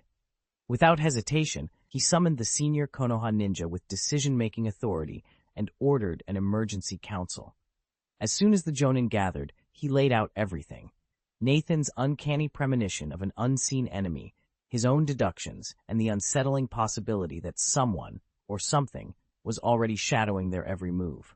The elders exchanged tense frowns. It wasn't disbelief in Nathan's warning. The shinobi world teemed with obscure ninjutsu and summoned creatures capable of cloaking themselves in plain sight. Their worry was far graver. If Nathan's vision and Sishui's analysis were correct, their mission's safety net had vanished, and they'd have to change tactics immediately. Finally, one Jonin spoke. "What do you propose we do? Halt the advance and scour the area to flush out this hidden threat?" Before he could add another word, 2 fellow Konoha Jonin cut in. "No, that's not an option." The first Jonin fell silent under their steely gazes. All agreed that standing still would only invite disaster. They would press forward, heightened to every rustle in the underbrush, every shadow at the edge of vision, but they would not waver. Only one person spoke up. Since Jonin Nathan detected something unusual, shouldn't he have investigated it more thoroughly? Nathan gave a curt nod. "I did. Every time I felt someone watching us, I combed the area, several times in fact, but came up empty-handed." The man considered this for a moment. "With Nathan's skills and the Uchiha's Sharingan at our disposal, it doesn't make sense that we found nothing. Continuing this way would be a waste of time." "Why not let Aoyama-nin try?" another voice suggested. Hinata Aoyama shook his head. "No, if our unknown adversary has managed to stay hidden this long, he likely understands the Byakugan as well as we do. He could appear for just a moment, gather his information, and vanish again. We can't afford to linger here forever, waiting for him to slip up." "Then let's alter our route," someone else proposed. "Why don't we bypass Hushin Camp entirely and head somewhere else?" "No," one of the captains shook his head. "If Iwagakure really is watching us, they'll know our position no matter where we go. The moment they're ready, they'll hit us. We can't risk exposing ourselves." Nathan folded his arms. "Then what's the plan? Push on to Hushan Camp?" A murmur rippled through the group as they conferred in hushed tones. In the end, every voice agreed. They would continue to Hushan Camp, but fast. They would double their pace, deploy extra scouts to patrol the flanks, and guard against any surprise encirclement by Iwa Ninja. At the same time, a messenger was dispatched to inform the allies at Hushan Camp of their imminent arrival. The message urged those forces to advance closer and prepare for a meeting as soon as possible. They also refused to abandon their hunt for the hidden threat shadowing them. Hinata Aoyama was put in charge of security details, leading several Hyuga clan shinobi. With Byakugan activated, they wove through the column, eyes scanning for the faintest trace of an enemy. As orders flew back and forth, Nathan sensed a tangible shift in his comrades. Their footsteps felt lighter, their resolve firmer. Whatever lay ahead at Hushan Camp, they would face it together, prepared and united. By now, the group's previous ease had vanished. Everyone was on high alert, which Nathan found deeply satisfying. Chapter 170, Discovery. After hashing out their countermeasures, Nathan hurried back to Hinata Linguo and gave him a concise recap of the meeting's outcome. As Linguo absorbed the details, the severity of the threat became chillingly clear, and Nathan's frantic return made perfect sense. If his premonition proved accurate, the consequences would be catastrophic. From that moment on, Linguo treated every scouting mission with razor-sharp vigilance. At nearly every step, he activated his Byakugan, sweeping the landscape within a kilometer in all directions. By mid-morning, when they paused for a short break, they still hadn't detected anything out of the ordinary. For now, fortune was on their side. Yet luck can't last forever. No more than half an hour after they set out again, Linghuo opened his Byakugan once more, and his expression snapped from calm to alarm in an instant. Nathan had been watching Hinata Linghuo closely, so when her expression suddenly shifted, he spoke up at once. "Linghuo, did you spot something?" Hinata turned her gaze to the right front, her eyes narrowing with focus. "At 3 o'clock, about 600 meters out, there's an Iwa ninja squad." Nathan strained to see, but the distance was too great. He frowned and asked, "How many of them? And how strong?" 7, she replied without hesitation. Nathan probed further. "What about their chakra levels?" He knew that chakra alone didn't tell the whole story of a ninja's combat prowess, but those with abundant reserves rarely lacked skill. Assessing an enemy by chakra volume was second nature to Nathan. Still, even his Uchiha Sharingan paled beside the Hyuga Byakugan for raw chakra detection, and with Linghuo's insight, their read on the squad would be as accurate as it got. After a moment, Nathan's earpiece crackles to life with Hinata Linghuo's calm voice. 4 of them are fairly average. Each has only about a quarter of your chakra." "A quarter?" Nathan murmurs, flipping open his mission panel. His maximum chakra is 24,724 points, and in the field he usually stabilizes around 24,000. A quarter of that is about 6,000, the reserve you'd expect from a special Junin. That told him everything he needed to gauge those 4 opponents. Hinata's voice returns. "The other 2 are tougher. Each holds roughly half your chakra." "Half?" Nathan frowns. 12,000 points each, enough to surpass even the usual threshold for elite Junin. Could those 2 really be that skilled? He forces himself to stay calm. In high-level combat, chakra volume is only part of the equation. Tactical brilliance and refined combat literacy matter far more. Without them, even a vast reserve can't carry someone to true elite status. If an ordinary Jonin is the backbone of a village, the elite Jonin are its bedrock, so formidable that, in times of peace, they might even aspire to become Kage. That meant there could only be a handful of them in any one village. It was impossible for Iwagakure to have dispatched 2 elite Jonin at once. Nathan allowed himself a quiet sigh of relief, then asked, "So, where's the last one?" Linghuo hovered at the edge of the clearing, brow furrowed as if trying to pry a hidden truth from the air. He went unnaturally still, muscles tensing. Nathan felt a flicker of unease. Then Linghuo exhaled a low groan, shut his eyes, and clutched at his chest. His skin was slick with sweat, and he trembled as though gripped by a violent chill. Nathan started forward, but Linghuo's voice, shaking and urgent, cut him off. "We need to go, right now!" Nathan didn't argue. He seized Linghuo's arm, and they broke into a run, weaving between waiting shinobi toward the massed ranks of the main army. Only after 10 or 15 seconds, when they'd put enough distance behind them, did Linghuo slow, pull free of Nathan's grip, and wipe his brow. He glanced at Nathan, eyes wide. "The last one," he panted, "is no ordinary ninja. If I'm not mistaken, that's the Five Tails Jinchuriki." Nathan came to an abrupt halt, his heart pounding. "What?" he whispered, disbelief threading his voice. He'd already suspected that Hinata Linghuo's reaction meant their last opponent was no ordinary shinobi, but he'd never imagined Iwagakure would unleash a Jinchuriki, let alone the Five Tails. Iwagakure village was really willing to send such a formidable weapon into battle? Confusion warred with rational thought in Nathan's mind.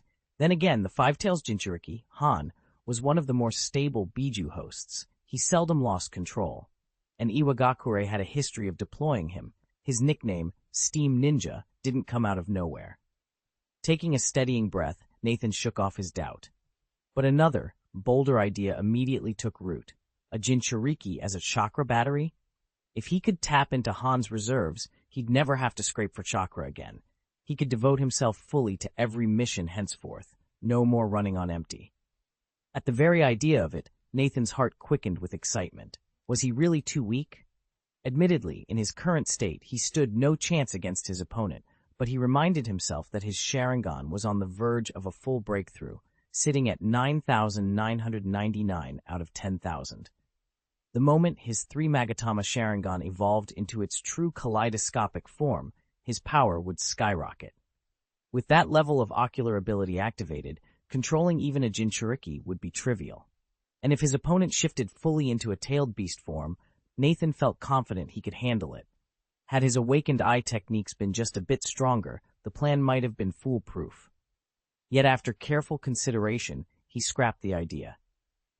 Two factors weighed most heavily on his mind. First, he refused to undermine his long-term strategy by prematurely awakening the Mangekyo Sharingan. Second, attempting to capture a tailed beast had become far too conspicuous. Uchiha Madara was still alive, and any hint of such an operation would draw his attention, with disastrously unpredictable consequences. It would be disastrous if anyone realized his true potential, captured him, and then forced him to serve the Eye of the Moon project. Nathan didn't want to be dragged into some dying scheme. Besides, there was another problem. Konoha Shinobi and Iwagakure operatives were all around.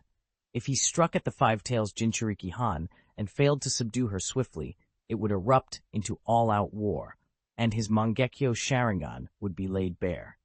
That kind of exposure would shatter everything he'd set in motion. After weighing his options, Nathan forced himself to hold back. He couldn't let this chance slip through his fingers, though. Even if he couldn't capture Han today, he could study her fighting style, measure her power level, and prepare for whatever came next. He might never need to face the Five Tails again, but it was better to be ready. Nathan? Nathan? A familiar, anxious voice cut through his thoughts, pulling him back to the present. It was Hinata Linguo.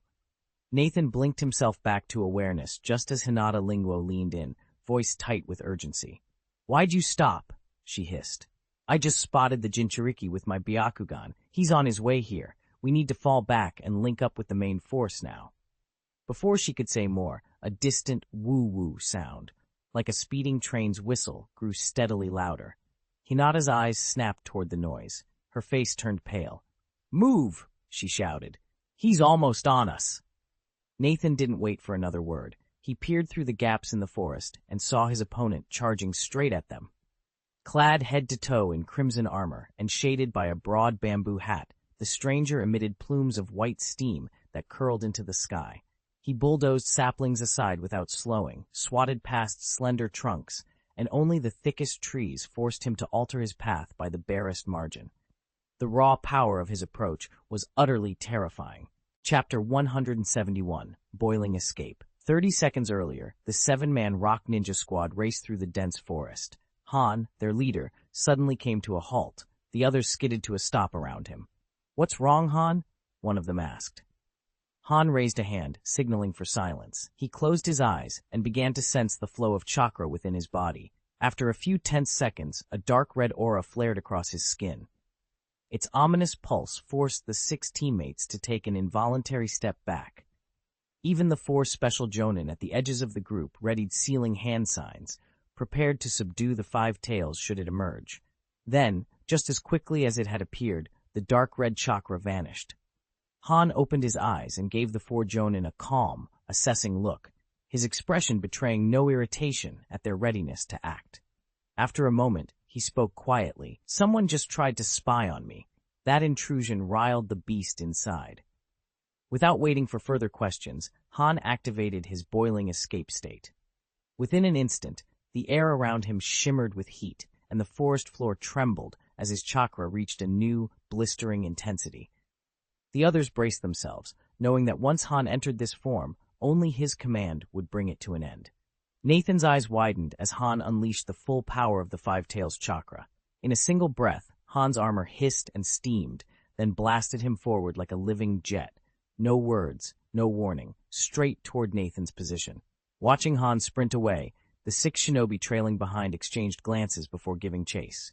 Their orders were twofold: support Han in stopping Nathan and his allies from escaping, and at the same time, keep Han under close watch. After all, even with his calm temperament, a Jinchuriki's power could spiral out of control in an instant. A dozen seconds later, Nathan stood alongside Hinata Linguo, both of them momentarily stunned by the sight of the steamy figure racing across the field. Nathan muttered under his breath, "A boiling steam assault. Now that's intimidating." He quickly ran the numbers in his head: Han's closing speed, Hinata's readiness, and the shrinking distance between them and their pursuer. Within moments, he knew exactly how much time they had to react. Nathan realized that if they kept running, the enemy would overtake them before they could rejoin the main force. Panicked flight made no sense. He was curious anyway, to see just how powerful their pursuers were. Turning to Hinata Linguo, he said, "Their speed is too great. I'll hold them off here. You get back and relay our position." Hinata's face went pale. "But, no arguments. Move." Nathan cut him off, voice steely. Hinata Linguo hesitated only a heartbeat, then glanced toward the lone figure racing down the path, 6 more close behind. Swallowing hard, he nodded. "Understood. Don't engage him straight on. I'll send reinforcements as fast as I can." Without another word, Hinata drew in a breath, activated his instant body technique, and vanished in the blink of an eye, leaving Nathan standing alone on the narrow trail. He squared his shoulders, readied his stance, and prepared for the enemy's arrival. Nathan cracked his neck as he watched Han withdraw. "Show me the strength of the Five-Tails Jinchuriki," he challenged. He brought his hands together, weaving a series of seals, and the 3 Magatama in his eyes began to spin, a sure sign he was about to unleash an illusion jutsu. Han stopped 30 meters away and tilted his straw hat down, hiding his eyes. A faint smile curved Nathan's lips. Abruptly, he relaxed his hands, then whipped 6 kunai from his pouch and sent them flying in 2 tight volleys. By the time Han registered the attack, the first 3 kunai had almost reached him. Yet he remained perfectly calm. Raising his right arm, he met the incoming blades head-on. Metal struck armor with 3 sharp clinks, and the kunai bounced harmlessly aside. Nathan's eyes narrowed in surprise. He hadn't expected Han's armor to be so durable. Even the heat point of contact only sent a few sparks skittering into the air, while the blades skidded off as though striking solid steel. Nathan's 3 kunai bounced harmlessly off Han's defenses. It was clear a simple kunai throw wouldn't break through. Good thing I came prepared, Nathan thought, flexing his fingers. At his command, 3 slender steel wires, nearly invisible in the dim light, snapped free from his belt. He wove chakra into them, sending the energy coursing down each strand and into the kunai tethered at their ends. With a flick of his wrist, the wires carried the blades in a silent arc, skimming along Han's armor without leaving a mark. Han's eyes widened in surprise. He barely had time to turn before the kunai shifted behind him, their wires crossing, uncrossing, and then tightening in a sudden, vice-like grip. In an instant, he stood trapped, arms pinned to his sides, chest bound, by steel cables that bit into his armor but couldn't quite cut through it. Nathan didn't hesitate. As Han struggled against the immovable bonds, Nathan's hands moved into position, fingers twisting through the seals of an advanced ninjutsu. The air around him crackled with latent energy, and a faint glow pulsed at his fingertips. With Han immobilized, Nathan was free to unleash whatever technique he'd been holding in reserve. A confident smile touched his lips as he prepared to finish the confrontation for good. Without a second's hesitation, Han drew in a deep breath and raised his chakra to a searing heat. The steam forced its way through his full-body armor, making the plates swell against the tightly coiled steel cables wrapped around him. Then, as he cut off the chakra flow, the armor snapped back, creating just enough space between the steel wires and the plating. Seizing the moment, Han formed the hand seals for the substitute technique. In a flash, he vanished, leaving only a rock where he'd stood. No sooner had he slipped away than Nathan, formerly Qing Ming, chanted his ninjutsu. Fire style, dragon flame technique. 3 sizzling streams of crimson fire raced down the steel cables, converging on Han's last known position. The blaze flared up, then abruptly died as Nathan released the seal. Before anyone could react, a sudden whoosh cut through the air. A fierce gust of wind tore past, heralding whatever threat was coming from the shadows. Nathan's eyes snapped to the battlefield just in time to see a towering red figure hurtling straight at him, power crackling in the air. An impact like that would have killed him outright. But could his opponent really catch him off guard?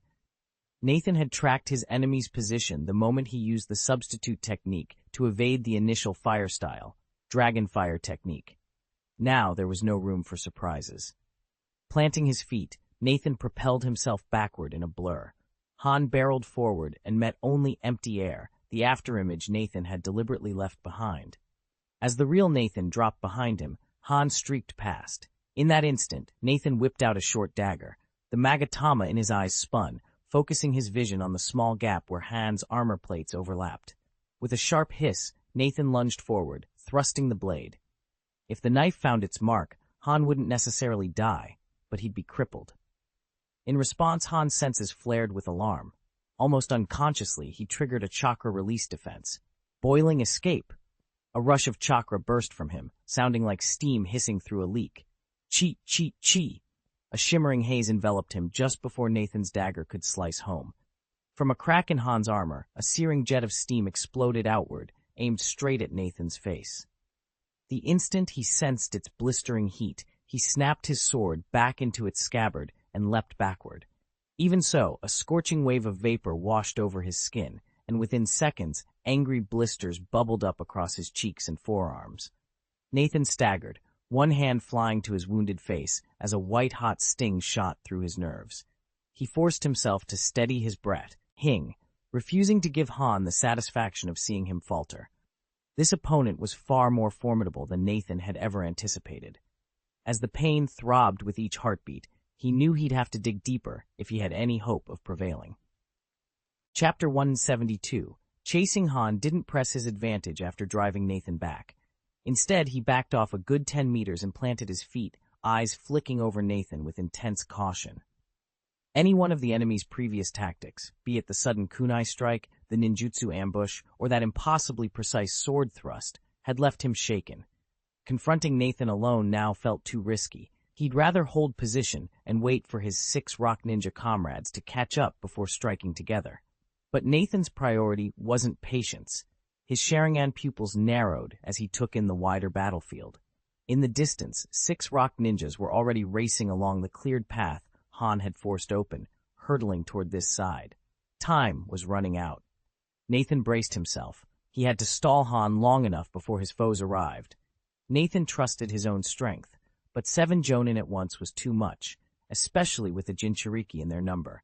He needed to fall back. He drove his foot into the earth and shot toward the rear. Han followed without a moment's hesitation. Ever cautious, but by no means a coward, he aligned himself behind Nathan as steam roiled all around them. The scorching vapor glinted off Han's crimson armor, making its color burn brighter and propelling his speed until he almost closed the gap. Just as Han was about to overtake him, Nathan whirled. He formed a swift seal with his fingers and unleashed the power of his Sharingan. A wave of oppressive mental energy pulsed through the battlefield. Han froze in mid-stride. "What?" he whispered, his heart pounding as the overwhelming psychic force battered his mind. His pupils constricted against the sorcery of Nathan's eyes far more terrifying than Han had ever imagined. Han had faced Uchiha Jonin wielding 3 Magatama Sharingan before, and none of them had ever weighed on him like this. So what was wrong with the kid standing across from him? A storm of questions churned in his mind, but no answers surfaced. Enough, he decided. No point in overthinking. With that, Han tilted the brim of his straw hat downward, cutting off his view of Nathan. But Nathan had anticipated this move. The instant Han's vision was blocked, he reshaped his hand seals in a fluid motion, converting the incantation of his magic Kang technique into the searing fire style, Great Fireball technique. To any observer familiar with illusion arts and ninjutsu, such a mid-cast transformation would be unthinkable. 2 entirely different jutsu, impossible to switch between seamlessly. Yet Nathan was no ordinary shinobi. He had perfected the magic Jag Hang technique to level 500, granting him total command to unleash, retract, or even redirect it on a whim. In that split second, the impossible became reality. Nathan had recently honed his fire style, Great Fireball technique, to level 4, and his mastery was formidable.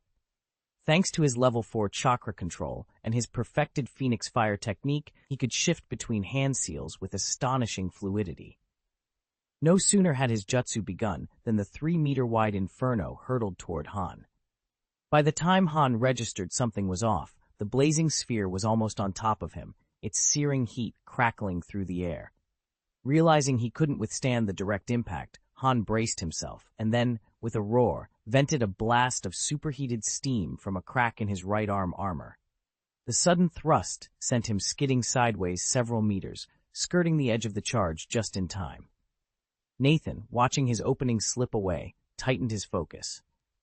With a subtle shift of chakra, he triggered the fireball's detonation. A thunderous explosion of flame and shockwave rippled across the clearing, promising that this encounter was far from over. Nathan barely registered the attack before scorching flames and a powerful shockwave slammed into Han from behind. Han was hurled through the air and crashed to the ground. Yet almost instantly he sprang back to his feet. His movements were too fluid, too composed, for him to be seriously hurt. The searing inferno had been absorbed and dispersed by the steam armor encasing his body. Nathan wasn't surprised. An armor designed to contain superheated steam could shrug off even the fire-style, great fireball technique. Across the clearing, 6 rock ninjas were advancing fast. He had to move, now. He whipped out several kunai wired with explosive tags and, with a single spin, flung them at Han's figure. Without pausing, Nathan turned and sprinted away. To any observer, his throws might have looked casual, but the Sharingan's keen insight had guided each blade. Every kunai found purchase in one of Han's most sensitive areas, forcing him to slow down in pain. Boom, boom, boom. Explosions rocked the ground behind Nathan as he raced toward safety. A sudden woo split the air as Han ignited his steam jets and rocketed forward. Nathan's ears snapped to attention. He could pinpoint Han's advance by the hiss of superheated vapor alone. He knew exactly what was coming. As soon as Han got within striking distance, he'd unleash an illusion to blind Nathan's senses. Sure enough, Han burst into view, and Nathan spun on his heel, releasing a dazzling phantasm. Han staggered, hands flying to shield his eyes from shifting mirages. But Nathan was already one step ahead. In the blink of an eye, the illusion warped into a shadow clone jutsu, while he simultaneously hurled shuriken and triggered hidden traps. Every technique in his arsenal was deployed to keep Han from closing the gap. Time and again, Han had suffered under Nathan's Sharingan. No matter how ferocious his steam acceleration, he could never breach Nathan's layered defenses. The crimson glare held him in thrall. Mere thoughts of meeting those eyes sent a knot of dread through his chest. He instinctively veered away, unwilling to risk falling victim to another of Nathan's deceptions. In that moment, Han had no choice but to yield the field. Nathan and Han fled through the forest, their feet barely touching the leaf-strewn ground. Behind them, the roar of the 5 tails had shattered their pursuers' courage. At the mere flash of Nathan's Sharingan, those shinobi hesitated, fearful of a reckless counterattack. That pause gave the 2 Konoha ninjas just enough time to put distance between themselves and the enemy. Yet 6 figures trailed them at a casual pace. Nathan glanced back and saw them weaving through the trees, never breaking into a sprint to support the trapped ninja ahead. At first, he couldn't understand their reluctance. Then realization struck. They weren't coming to aid their comrades. They were tailing him, hoping he would lead them straight to Konoha's hidden army. Nathan slowed to a halt, heart pounding. Their presence here confirmed his worst suspicion. Someone had been spying on him, gathering intelligence, most likely a ninja from the Hidden Stone village. The secret location of the Leaf forces was compromised, but if those 6 hadn't yet relayed their discovery, there was still time. He met Han's eyes. A plan formed. Let them follow, let them report back, and let Konoha prepare. With a subtle nod, Nathan drew in a steady breath, the crimson swirl of his Sharingan reflecting moonlight. Then, silently, he turned and sprinted deeper into the woods, leading the unwitting trackers away from the true encampment. Behind them, the forest held its breath. The real battle, for the safety of the hidden leaf, was only beginning. Perhaps they could use the time difference to their advantage and pick off their enemies while they slept. Nathan, however, had overlooked one crucial detail. Hunters from Hidden Rock Village were trailing them. That oversight threatened to upend his entire plan. Chapter 173. A disturbing discovery. As Nathan and Han waged their duel of strategy and guile, Hugo Linguo sprinted back to the main force.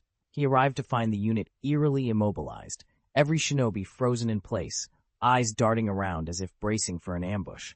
A cold knot of dread tightened in his chest, but he couldn't afford to dwell on it. Nathan's endurance was wearing thin, and time was a luxury they no longer had. Linguo pushed through the tense ring of warriors and made straight for Nara Sishui. She stood at the heart of a serious discussion with several of Konoha's veteran ninjas, their faces clouded with concern. Whatever they were debating, it was clearly fraught with danger. Without hesitation, Linguo cut into the circle. The moment his footsteps fell silent, Shisui and the others snapped to attention. From the edge of the group, Hyuga Kiyomi, an elder of their clan, fixed him with a questioning stare. "Linguo," Kiyomi said, voice strained. "You were sent to scout the path ahead. Why have you returned so soon?" Linguo drew in a sharp breath, struggling to steady his racing heart. "Something happened," he managed, voice tight with urgency. He knew that whatever lay ahead would demand every ounce of their resolve. The moment those words left Hinata Linguo's lips, everyone in the clearing felt their hearts pound in unison. "What happened?" they demanded. Hinata drew in a few ragged breaths. "Just a few minutes ago, Nathan and I were scouting the path ahead when we ran into a rock ninja squad." "A rock ninja squad?" Voices echoed around the field. "How many of them, and how strong?" 7, Hinata said, her tone grim. "All jonin. 4 of them are mid-level, 2 are top tier, and one is the Five-Tails Jinchuriki." A stunned silence fell. The mention of a living tailed beast host was enough to send nerves jangling, but here, right on the edge of their mission. At last, Nara Shishui's steady voice cut through the shock. "Where's Aomini?" Hinata nodded toward the dense trees lining the clearing. "When I activated my Byakugan, the Five-Tails spotted me. Aomini's already engaged them in battle. We need to move, now, if we're going to back him up." Nara Shishui hesitated, brow furrowed. He glanced at the others, weighing their odds against 7 jonin, one of whom wielded the power of a tailed beast. But there was no turning back. With a curt nod, he signaled, "All right, let's go." Nathan's mind raced as he ran through every possible scenario and countermeasure. Beside him, Hinata Linguo fidgeted with worry. "Is something wrong?" she asked. In theory, they should have already dispatched a jonin squad to flank the rock ninja team and shut them down. Why was Nara Shishui hesitating? Hinata couldn't fathom it. Aoyama Hyuga placed a steadying hand on her shoulder. "Hinata, calm down." She drew in a deep breath and let it out slowly. Once her nerves settled, she turned to Nathan. "Did something happen here? The air feels so tense, and Shishui wouldn't be wavering without a good reason."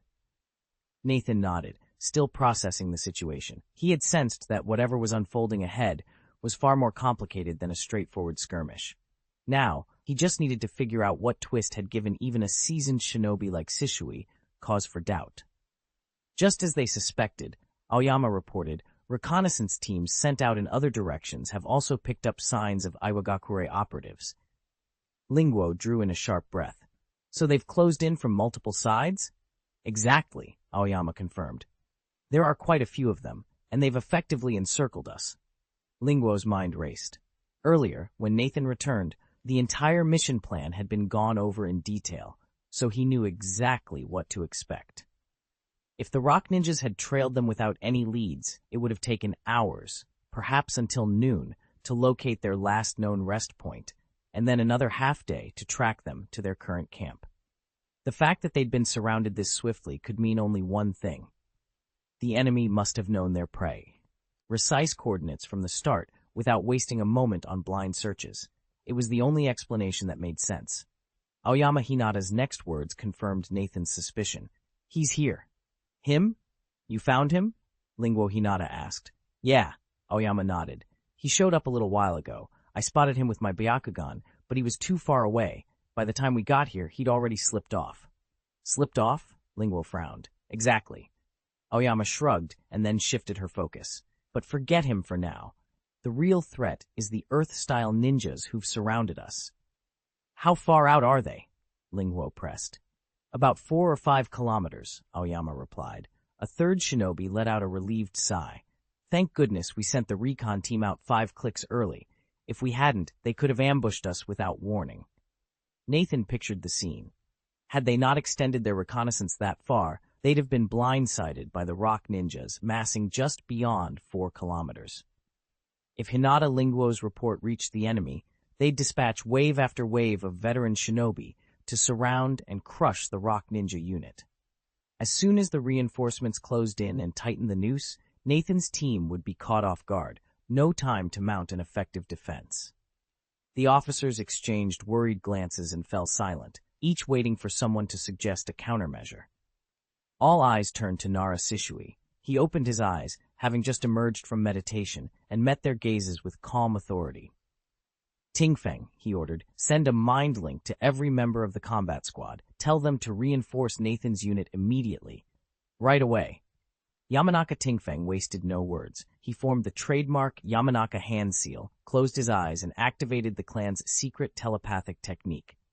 Within 30 seconds, his message pulsed through their shared network of consciousness, Nathan's exact coordinates, a snapshot of the enemy's strength, and the single, unambiguous command, fall back on Nathan and push through. Nathan blinked against the swirling dust, slowly coming back to himself. He pressed up on one elbow just in time to hear Lieutenant Jia's low voice at his side. What about the rock ninjas circling our perimeter? Jia asked. Narashishui met his gaze, voice calm and unwavering. You don't need to worry about them. Jia drew back, incredulous. We're just going to ignore them? A ripple of confusion ran through the nearby soldiers.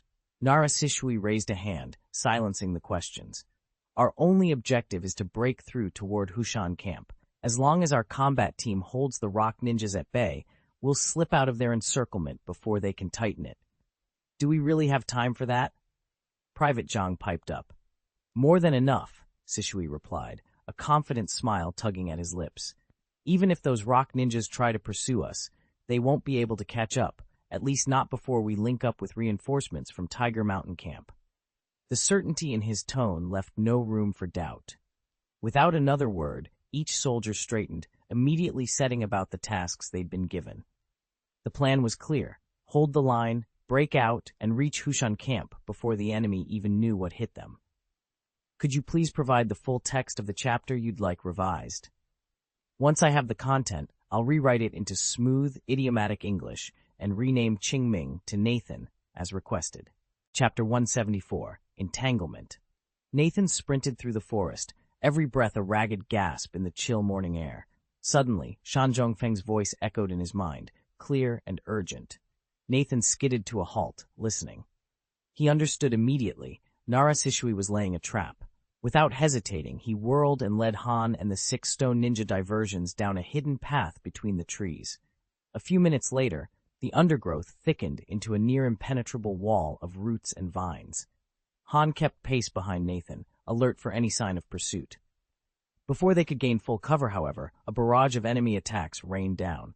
Fiery ninjutsu spiraled through the leaves, razor-sharp kunai whistled past, and explosive tags detonated against tree trunks, sending bark and earth flying. Nathan's pulse thundered. Han's instincts flared like a beacon. He knew they'd been found. With a feral roar, Han tore open the final seal, locking the 5 tails within him. Instantly, a tide of dark red chakra burst forth, wrapping his body in a pulsing bestial armor. Nathan recognized the shimmering outline of the tailed beast cloak at a glance. Fissures of raw energy spider-webbed across Han's form as each incoming attack slammed into the chakra barrier. The assaults cracked and exploded against his guard, but none penetrated its depths. Still, the pressure was enough to force a change. One by one, Han's phantom tails solidified, growing thick and tangible behind him, heavy pendulums of power that swung in tandem with his racing heartbeat. Nathan felt the ground tremble under Han's unleashed might. Whatever lay ahead, they were no longer alone in this fight, and Han's transformation had just begun. Han's aura darkened, his presence rippling with raw power. Unlike Naruto, who at his breaking point lost all semblance of reason, Han's eyes merely glowed a deep, feral red. He had never surrendered his mind entirely. Even now, as the remnants of the attack dispersed, he calmly scanned both sides of the tree line, pinpointed the enemy combat squad's hiding spot, and bolted straight for it. Those were the same shinobi who'd tried to ambush him minutes ago, the ones who'd enlisted Yamanaka Tingfeng to lure him into this clearing. Nathan had expected a grand spectacle, a fierce, coordinated assault, but what they'd managed felt embarrassingly weak. He found himself half amused, half exasperated. In truth, the fault lay more with Nathan's own underestimation than with their planning. These combat team ninjas were undoubtedly skilled, but they'd never faced a Jinchuriki before. They hadn't learned how to gauge his true strength, and Han, with uncanny speed, had unsealed part of his chakra limiters and summoned the tailed beast cloak. Their best strikes had barely grazed him, leaving their ambush a hollow promise. In truth, if Nathan hadn't been the target, any one of the 6 rock ninjas trailing him would have died in that sneak attack. Fate and timing had simply aligned against them. Boom! A thunderous explosion shattered the air. Nathan's intended victim dove clear at the last second, leaving a detonating talisman in his wake. As Nathan charged forward, the talisman erupted beneath him. The fiery blast engulfed him, but the protection of his tailed beast cloak absorbed the worst of the damage. He smashed out of the inferno like a runaway freight train, crashing into the formation of rock ninjas, one after another. A faint horn began to sprout on his forehead. Nathan recognized it at once as the chakra manifestation of the 5 tails, King Mu's horn. Onlookers might have called his assault reckless, but it was precisely this unbridled ferocity that best suited both the 5 tails and its Jinchuriki. By combining the steam acceleration technique with his near-indestructible horns and the tailed beast cloak's formidable defense, Nathan effortlessly overwhelmed his foes. 10 adversaries fell beneath his unstoppable force. Han didn't bother with any elaborate feints. He simply charged straight at them. Most shinobi were too fragile. Even a glancey, long strike from him could leave them badly wounded. Han's all-out assault shattered the surprise attack in an instant. The combat team that had tried to ambush them was driven back, forced into a panicked retreat, desperately weaving and dodging to avoid his blows. They were in real trouble. Once Nathan was sure that none of their side was in mortal danger, he shifted his focus to the 6 Iwagakure shinobi who had just arrived. At the same time, the other Konoha Jonin, those who hadn't been drawn off by Han, stepped into the clearing beside him. Without a word, both sides launched themselves into battle. Nathan's mission was clear: hold these 6 rogue ninjas long enough to keep them from interfering with the main force's breakout. The Rock Village shinobi had the exact opposite goal: to stall Nathan and his allies, buying their comrades outside enough time to tighten the encirclement. And so the 2 groups clashed, steel ringing on steel and chakra flaring in the twilight, each side fighting desperately to tip the balance. Nathan's squad had barely stepped into the clearing when the Iwagakure shinobi charged. No greetings, no taunts, just steel and chakra colliding in an instant. From the rock ninjas' confident formations, Nathan could tell they believed the Leaf's forces were still oblivious to their presence beyond the valley's walls. If they'd suspected otherwise, they'd have abandoned this skirmish long ago and raced back to intercept their main army's retreat. But Nathan knew evacuation orders never stayed secret for long. The moment the enemy learned the truth, that Konoha was pulling back, they'd break off here and pour every strength into cutting off the main force. He had to whittle them down now, before that warning reached them. Every foe he felled in these opening minutes would ease the pressure on his comrades behind the lines. He made a quick, subtle hand signal to his teammates. Contain all 5 rock ninja, but leave 1 elite jonin for him. They immediately angled around the attackers, weaving binding jutsu and shuriken traps to halt their movements, while the youngest-looking jonin hung back.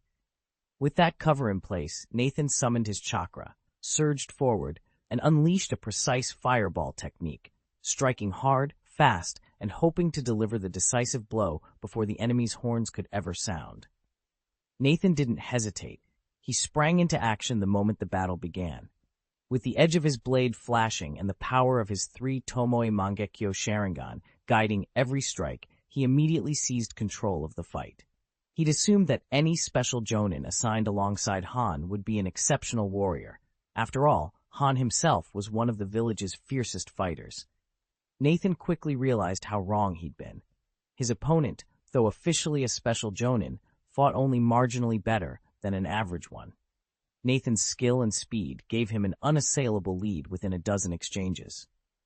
What Nathan didn't know was that the real priority for this and the other 3 special jonin on the Rock Ninja team wasn't to outfight a challenger.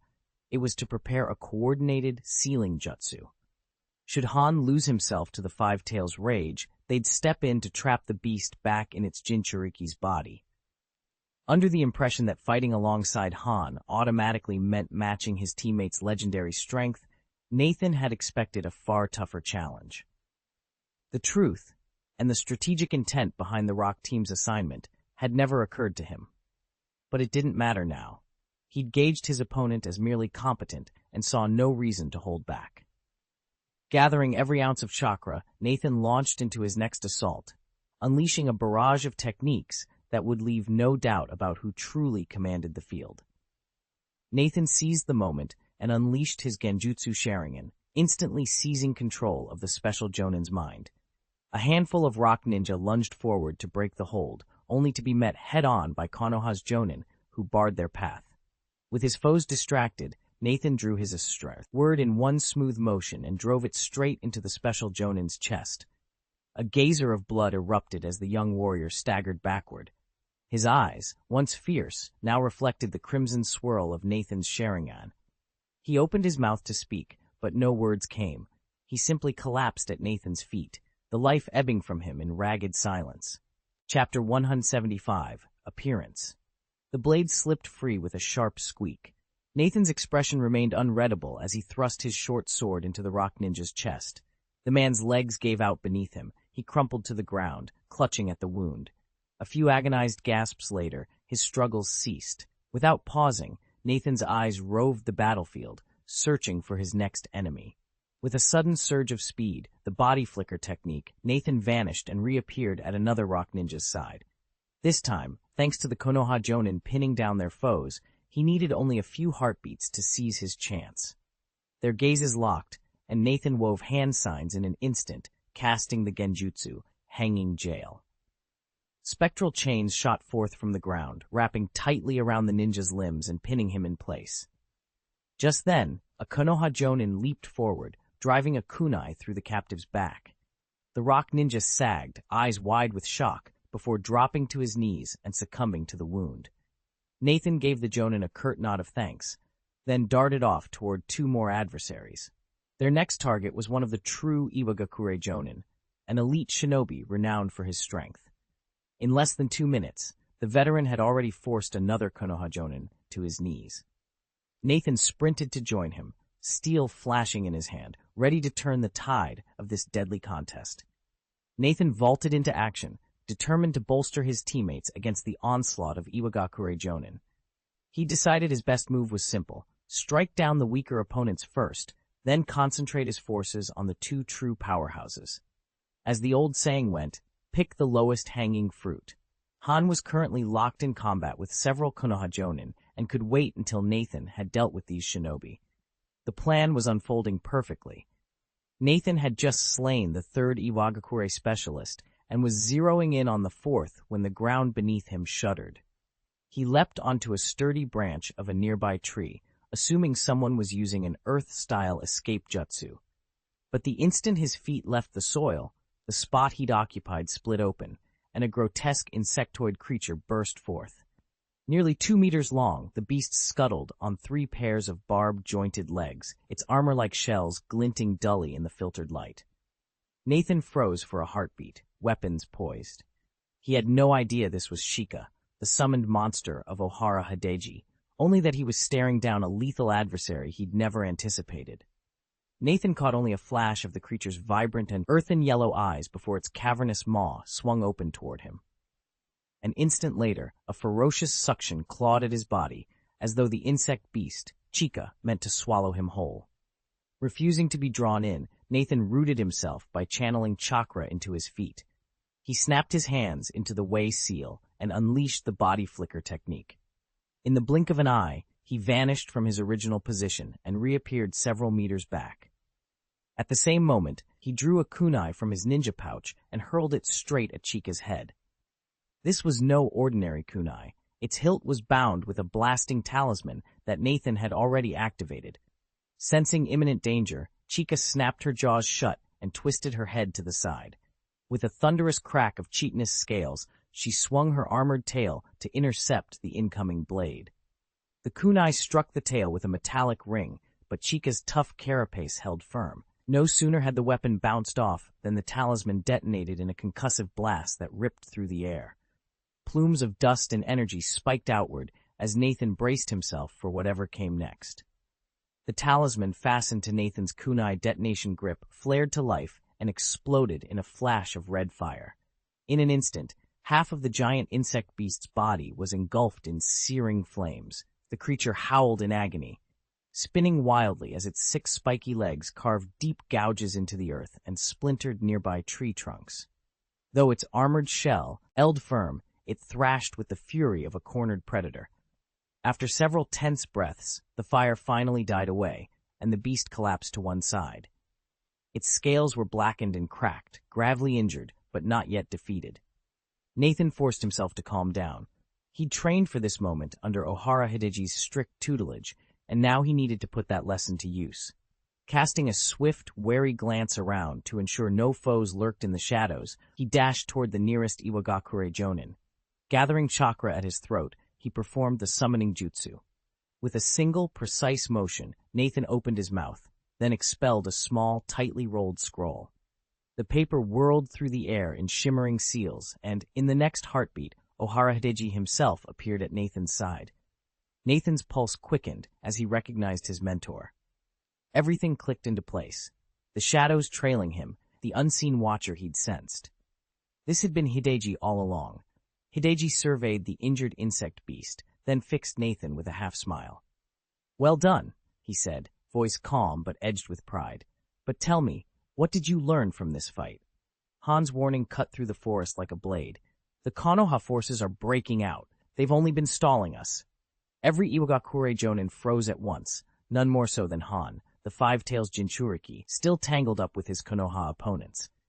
In an instant, Han unleashed a roar and charged forward, uprooting trees with each thunderous step. He skidded to a halt before Hideji Ohara and demanded, his voice low and commanding, "Explain yourself. What's really happening?" Ohara's heart hammered. He met Han's fierce glare, swallowed once, then forced the words out. "They discovered our encirclement before we could seal it. Right now, they're trying to break through. This engagement was just a distraction to draw you in while their main army slipped away." Han narrowed his eyes. "Which way did they go?"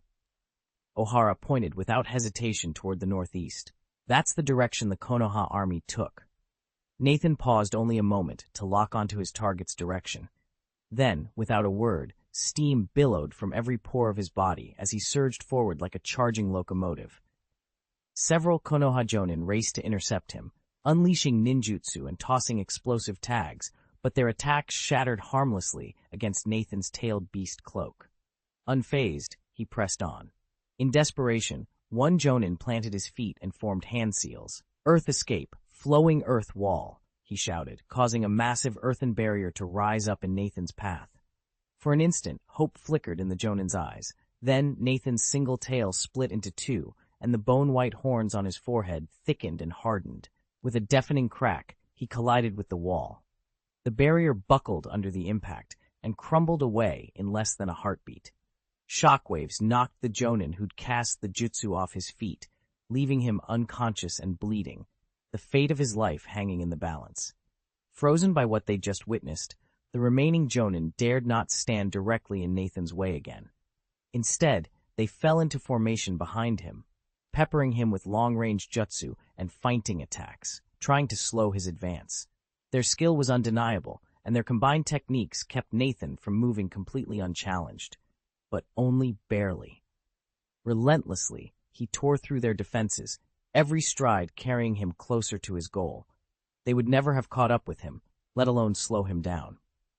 As Han slipped further into the distance, the 3 Iwagakure shinobi exchanged quick glances, shook off the Konoha warriors trailing them, and broke into a full sprint in pursuit. Naturally, the Konoha ninjas refused to let their quarry escape so easily. Steel clashed against steel as both sides skirmished and chased one another across the wide grasslands, until finally they all vanished beyond the next ridge. When the echoes of battle died away, only Nathan and Ohara Hideji remained in the clearing. The fate of the lone Konoha shinobi they'd left behind was anyone's guess. Nathan would have moved on in search of his own allies, but at that moment, Hideji stepped forward and called out to his retreating comrades. With a steady, unblinking stare, he turned back to face Nathan, implicitly demanding a one-on-one fight. Nathan's heart tightened with the memory of their earlier clash. He'd come here for vengeance as much as Hideji had. Without hesitating, he squared his shoulders and raised his hand in silent acceptance. The two stood alone now, ready to settle their score. Chapter 176. Times have changed. A chill wind swept through the forest, stirring the leaves into a restless murmur. Nathan and Ohara Hideji faced each other across a clearing, barely 10 meters between them, yet the distance felt infinite under the weight of their murderous intent. Even the insects, whose tentative chirping had returned once the other ninjas slipped away, fell silent again at the palpable tension crackling in the air. In an instant, both shinobi moved. Ohara Hideji's fingers flashed as he drew several kunai from his sash and flung them toward Nathan. In response, 3 magatama gleamed and spun within Nathan's Sharingan, gifting him with perfect insight into the blade's trajectories. With a single, fluid arc of his short sword, Nathan met each kunai in mid-flight. The sharp clang of metal on steel rang out as he sliced every throwing knife in half before they could strike home. But before Nathan could lower his sword, Ohara surged forward. In one ruthless motion, he thrust a kunai at Nathan's neck, the blade angling for the carotid artery. Too late to bring his sword around for another block, Nathan dropped into a low twist, the kunai grazing past his throat as he stepped aside. The dance of blades and wills had begun. Only one of them would walk away from it alive. Hideji Ohara pressed the attack without mercy. With a sharp twist of his wrist, the kunai's thrust became a slashing strike aimed straight at Nathan's collarbone. Nathan drove his heels into the earth and pivoted backward, the blade missing him by inches. Unfazed, Ohara advanced with predatory calm, tracking Nathan's retreat, then lashed out again, this time carving a vicious arc toward Nathan's throat. Nathan snapped his head back just in time, feeling the cold wind of the kunai brush his skin. Ohara followed up with a relentless flurry of cuts and feints, each one precise, each one demanding Nathan's full concentration to evade. The pace forced Nathan into a familiar rhythm of retreat and deflection, memories of their first encounter months ago flooding back. Even then, Ohara had wielded his kunai with brutal efficiency, every movement distilled to its deadliest essence. But Nathan was no longer that novice. In the months since, he had devoted himself to mastering longer weapons, learning their reach, their leverage, the hidden power behind each drive and swing. As Ohara's blade descended in a final strike, Nathan held his ground. He coiled his body, channeled his weight into his feet, and, rather than dodge, drove his own dagger upward in a swift, decisive counterattack. Back then, even when he threw everything into his defense, Nathan could only parry, never seize the initiative. Now, after barely a dozen moves, he'd flipped the script, driving Hideji Ohara onto the back foot. The training ground rang with the sharp clang of metal as kunai met dagger in rapid succession, each strike echoing like a ringing bell. Hideji's expression stayed calm, but beneath that placid facade, a storm was raging. 2 days earlier, their clash had been over almost before it began. Hideji had witnessed Nathan's improved ninjutsu and weapons work and chalked it up to the natural evolution of his Sharingan into 3 tomoe. But this duel left no room for doubt. Nathan's swordsmanship was impossibly refined, swift, precise, and deadly.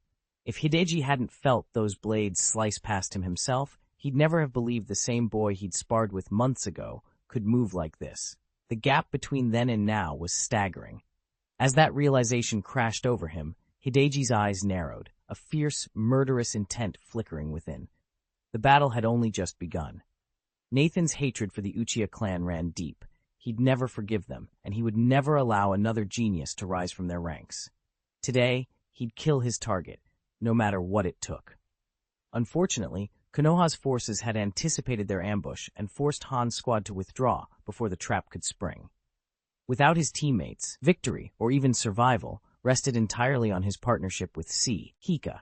His Sharingan, now matured to 3 magatama, granted him uncanny perception. Subtle shifts in posture, the faintest stir of chakra, nothing escaped his notice. So when Chika's insect-like form vanished from his sight, he sensed it instantly. Earlier she'd masked her breath.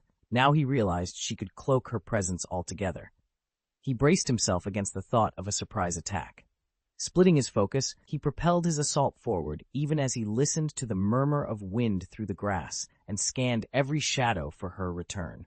His punch cut through empty air, but his eyes never wavered, alert for the moment she chose to strike. Nathan knew all too well that operatives from the Hidden Rock village were closing in on this clearing. If their skirmish were discovered, he'd be in serious trouble.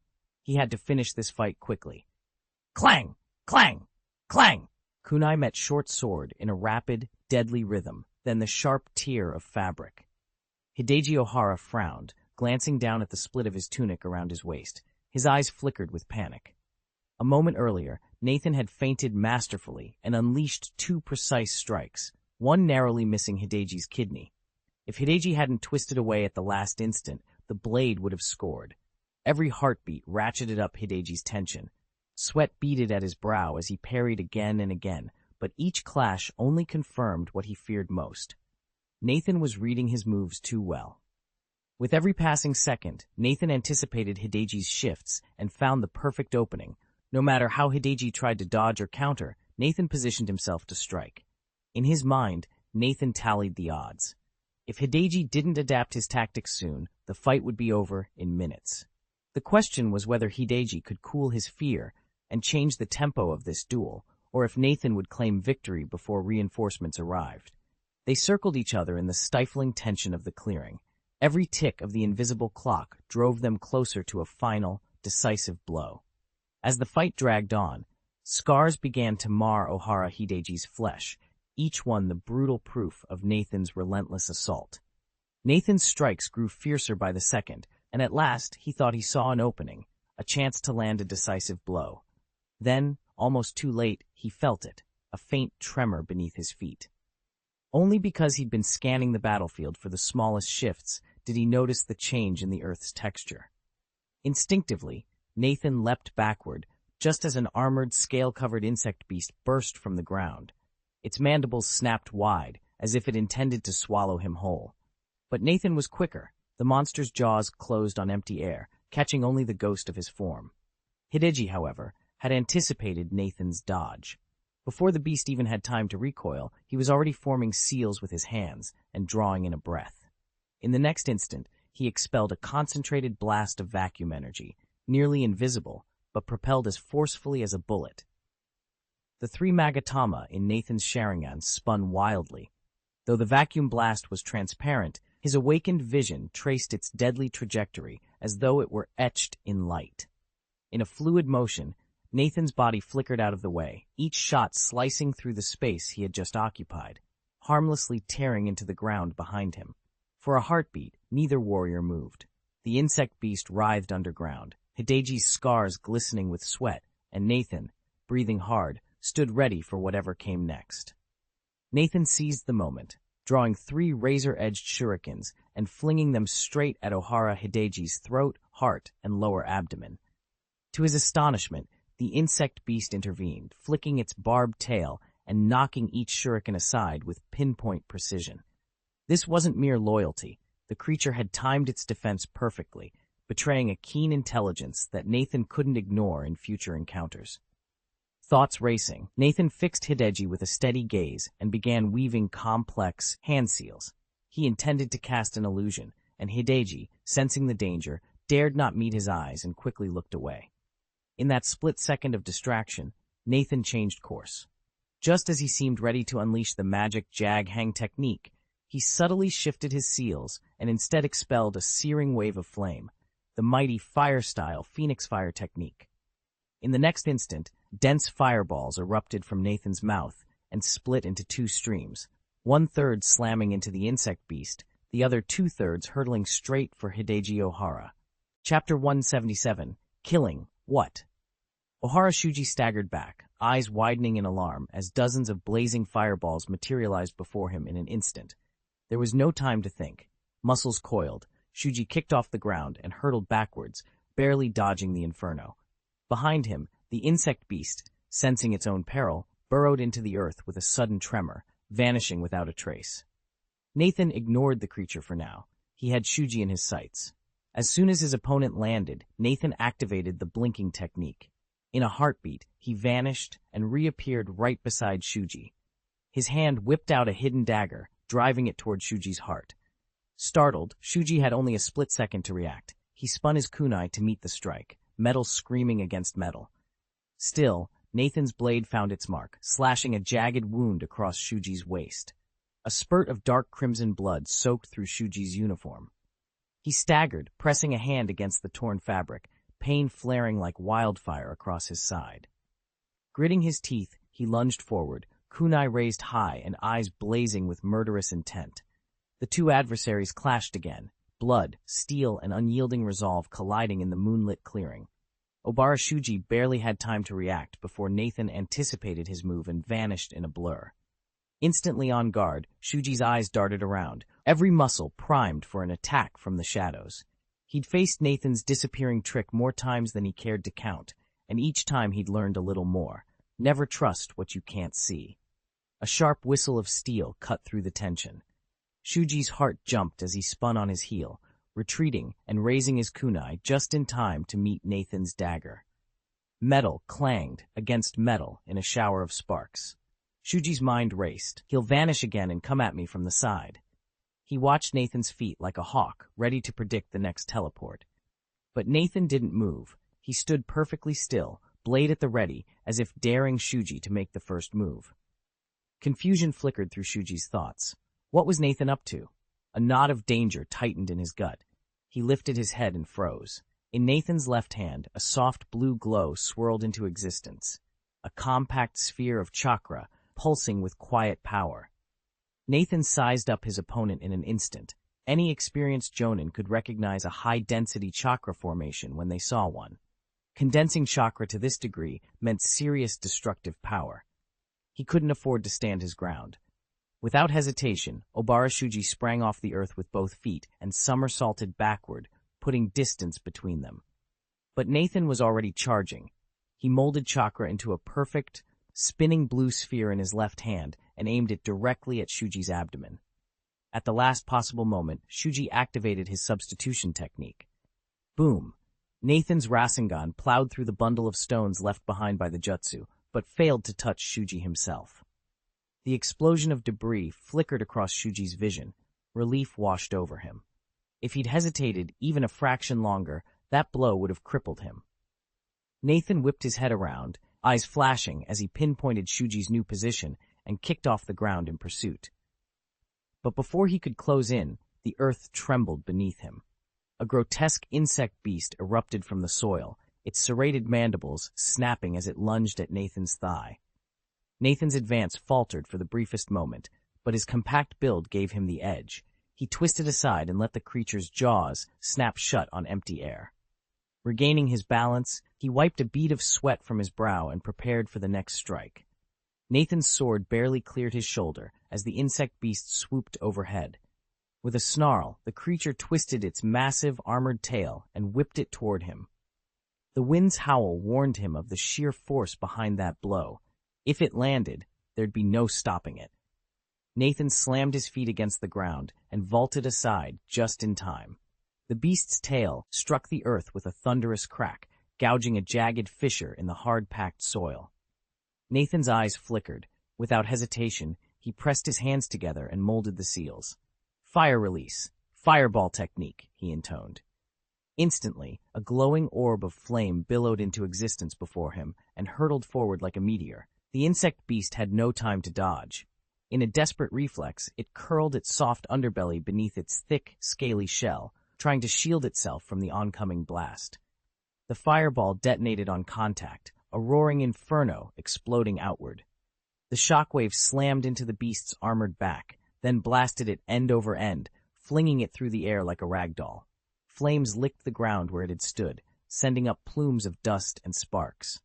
Moments later, the beast crashed into the earth with a bone-shaking impact, carving a smoking crater in its wake. As the dust settled, Nathan steadied his breathing. He raised his sword once more, now coated in soot and embers, and advanced toward the downed creature. The battlefield lay silent, save for the insect beast's labored groans, an uneasy calm before the next strike. Hiss! Flames curled around the insect beast as it thrashed across the scorched earth, its pained roar echoing through the clearing. Seizing the moment, Nathan formed a hand seal and prepared to unleash a second fireball. But in the next instant, a chill of danger prickled at the back of his neck. He risked a glance toward Obara Shuji and saw a razor-sharp wind blade coalescing in midair, hurtling straight for him. Without time to think, Nathan spat his fireball forward. Phew! And heard the sickening rip of air. The wind blade sliced the fireball in two, scattering his chakra sphere into nothingness, then continued its deadly trajectory. 3 Magatama in Nathan's Sharingan spun fiercely, locking onto the blade's path. He lunged aside at the last moment, but the wind blade still slashed across his left arm. Blood spurted as the blade carved a deep, bone-visible gash. Nathan staggered back, the taste of iron flooding his mouth, the sting of the wound sharpening his focus for whatever came next. Nathan's eyes went cold, but he didn't turn on Obara Shuji. Instead, he swept his sword to his side and darted toward the insect beast. It had taken him a moment to realize that this creature was the real obstacle standing between him and Shuji. If he didn't finish it now, it would only come back to haunt him later, especially since it was already limping from his previous strike. This was his chance. Chika! Shuji shouted desperately.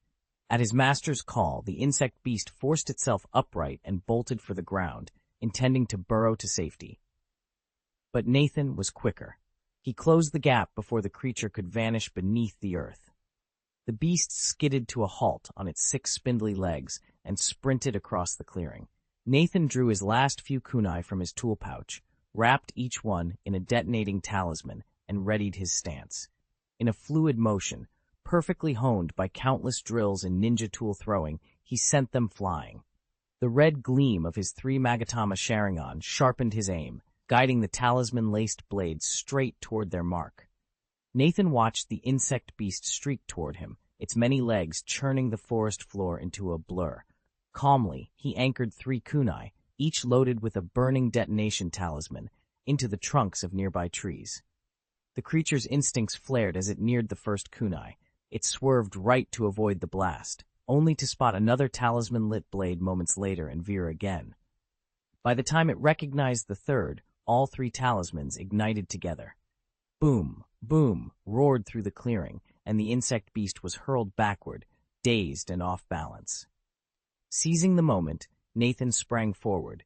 He slid low beneath the beast's flailing limbs and drove his dagger upward with brutal precision. With a soft pop, the blade burrowed through the creature's right eye and into its brain. A tortured roar split the air as the beast convulsed, and in its death throes, flung Nathan across the clearing. Mid-flight, he yanked the dagger free, sending a spray of blood and gray matter arcing through the twilight. The silence that followed left no doubt. The beast was down for good. Chapter 178, Copying and Revenge. Hideji Ohara's voice cracked with panic as Nathan's blade drove clean through the insect beast's skull. This was no ordinary summon. Chika had been Hideji's steadfast companion since his teenage years. When their teacher and 2 fellow shinobi fell to the Uchiha's ambush, Chika had been the one constant at his side. Without her loyalty and strength, Hideji knew he wouldn't be standing here today. Now, seeing her stagger and bleed, ignited a rage so fierce it seemed to crackle in the air. Hideji snapped his hands into seals and unleashed his wind escape technique again. A nearly invisible blade of compressed air formed at his fingertips, then hurtled straight toward Nathan. But Nathan, having endured this attack once before, was not caught off guard a second time. The wind blade sliced forward with blistering speed, yet Nathan slipped aside with calm precision, the edge of the technique whooshing harmlessly past him. Nathan had witnessed every step of Hideji Ohara's technique, the hand seals, the chakra molding, and, having recently awakened his own wind affinity, he was eager to replicate it. Though he'd always looked down on ninjutsu beneath his lofty standards, this particular windjutsu, rated lowest at B rank, intrigued him. After all, he was already planning to master the ultimate wind release technique, S-rank wind style, Rasen Shuriken, but it wouldn't be ready for a long time. In the meantime, learning this mid-tier windjutsu would bridge the gap. It boasted impressive range, formidable power, and blistering speed, a rare trifecta for any ninja. Without a second thought, Nathan activated the Sharingan's copying function. As Hideji's razor-sharp wind blades hurtled toward him, Nathan sidestepped the attack and brought up his skill menu. Sure enough, the new wind technique had been added to his repertoire. With one more tool at his disposal, Nathan felt his arsenal growing stronger and his confidence soaring. Nathan's proficiency with the Sharingan's copy ability had leapt straight past the L0 pre-entry stage and landed at Level 1 entry, 1 through 100. In other words, if he tried the technique now, it would work, just not perfectly. This was Nathan's first real test of the Sharingan's copying function, and it still felt almost magical. It was as if he could instantly dissect every step of the original user's wind escape jutsu, record it in his mind, and then reproduce it himself. Nathan guessed the reason he remained at entry level was his shallow grasp of wind release escape techniques and his incomplete understanding of how chakra's form and nature change under wind attributes. Once he deepened both areas of knowledge, a second attempt might catapult his proficiency to Level 2, Level 3, or even Level 4. One thing Nathan found curious, though, was that the jutsu he'd copied didn't even have a proper name. All he saw next to his proficiency rating was a string of unintelligible characters, where the technique's title should have been. Nathan noted with mild amusement that the technique's name hadn't appeared on his display panel. In a way, that was encouraging. It meant the panel only showed what he already understood, so there'd be no mysterious blind spots or unreadable jutsu lurking in his system. Setting the thought aside, he focused on the new ability, quietly dubbing it Wind Style, Wind Blade. Instantly, the garbled placeholder text blinked out and was replaced by a clean entry on his panel. Wind Style, Wind Blade, of 100. Satisfied, Nathan closed the interface and turned his attention back to Ohara Hideji. Unaware that Nathan had just copied his ninjutsu, Hideji was already unleashing another technique against the giant insect beast. What felt like an eternity to the stunned creature had actually unfolded in a heartbeat. Thanks to the limit-evolved 3 Magatama Sharingan, Nathan's nervous system operated at speeds far beyond an ordinary person's, allowing him to analyze, adapt, and act all at once. Seizing the perfect moment, he prepared to make his move. Nathan slip, edged past the second volley of ninjutsu attacks, and closed the distance in a single bound. First, he activated his Sharingan to cast a subtle hypnotic jolt, forcing Hideji Ohara's gaze aside. Before the shinobi could recover, Nathan's blade flashed out, cleaving cleanly through the air and taking his opponent's head with it. Hideji Ohara, already worried about the insect beast stalking the outskirts of the clearing, was caught completely off guard. He threw everything he had into defense, but Nathan had learned his style from their previous clash. Each move now flowed with deadly precision. Even though Nathan's left arm bore a deep wound, it didn't hinder his swordsmanship. In contrast, Ohara, still weakened from Nathan's earlier strike to his waist, could no longer muster his full strength. Deprived of his insect allies' distractions, Nathan devoted every ounce of his focus to the duel. Within moments, the battle swung decisively in Nathan's favor. Ohara found himself driven onto the defensive, parrying blow after blow, but a purely defensive stance is untenable in any fight. Eventually, even the strongest guard must crack, and when it did, Nathan would be ready. In the ensuing skirmishes, Ohara Hideji fought on with every ounce of will he had left, but each clash added fresh wounds to his battered body, and his strength was bleeding away. At last, in a fleeting moment of slowed reflexes, he misread an opening. Nathan seized the chance without hesitation and drove his blade straight into Hideji's lower back. Hideji let out a ragged groan as he stumbled forward, twisting to look back. There, just to his right, stood Nathan, calm, poised, dagger in hand. With a swift motion, Nathan yanked the blade free and lunged for a second strike. But Hideji, eyes blazing with defiance, gave a desperate shout. In one fluid motion, he reversed his kunai grip, spun on his heel, and thrust the blade upward toward Nathan's throat, preferring to die by taking his opponent down with him rather than yield. Nathan didn't flinch. He drew back the dagger he'd just lowered for a stab and met Hideji's kunai tip to tip, steel ringing against steel. In that instant, Hideji faced a stark choice: press the attack in one last gamble or attempt to pull back and preserve what little life remained. Instead, he chose neither and plunged forward into the clash of blades. Instead, He lunged at Nathan, a grim smile twisting his lips. "We're going down together." A sizzling crackle filled the air. Nathan's eyes widened as he spotted several detonation talismans flaring violently against the man's chest. It was too late to pull them off now. They had already been affixed and activated. At this point-blank range, the explosion would have surely killed Nathan, even if no talisman had been placed on him. Yet Nathan showed no sign of panic. He'd seen the motion of the stranger's hand slipping something onto his own body, even though the man's back had been turned. He wasn't about to be outmaneuvered so easily. Before the man's palm could close around him, Nathan thrust his left hand against the attacker's lower abdomen. In that instant, his Rasengan flared to life, an orb of spinning chakra that detonated inside the man's midsection. A strangled cry ripped from Ohara Hideji's throat as blood spouted from his mouth.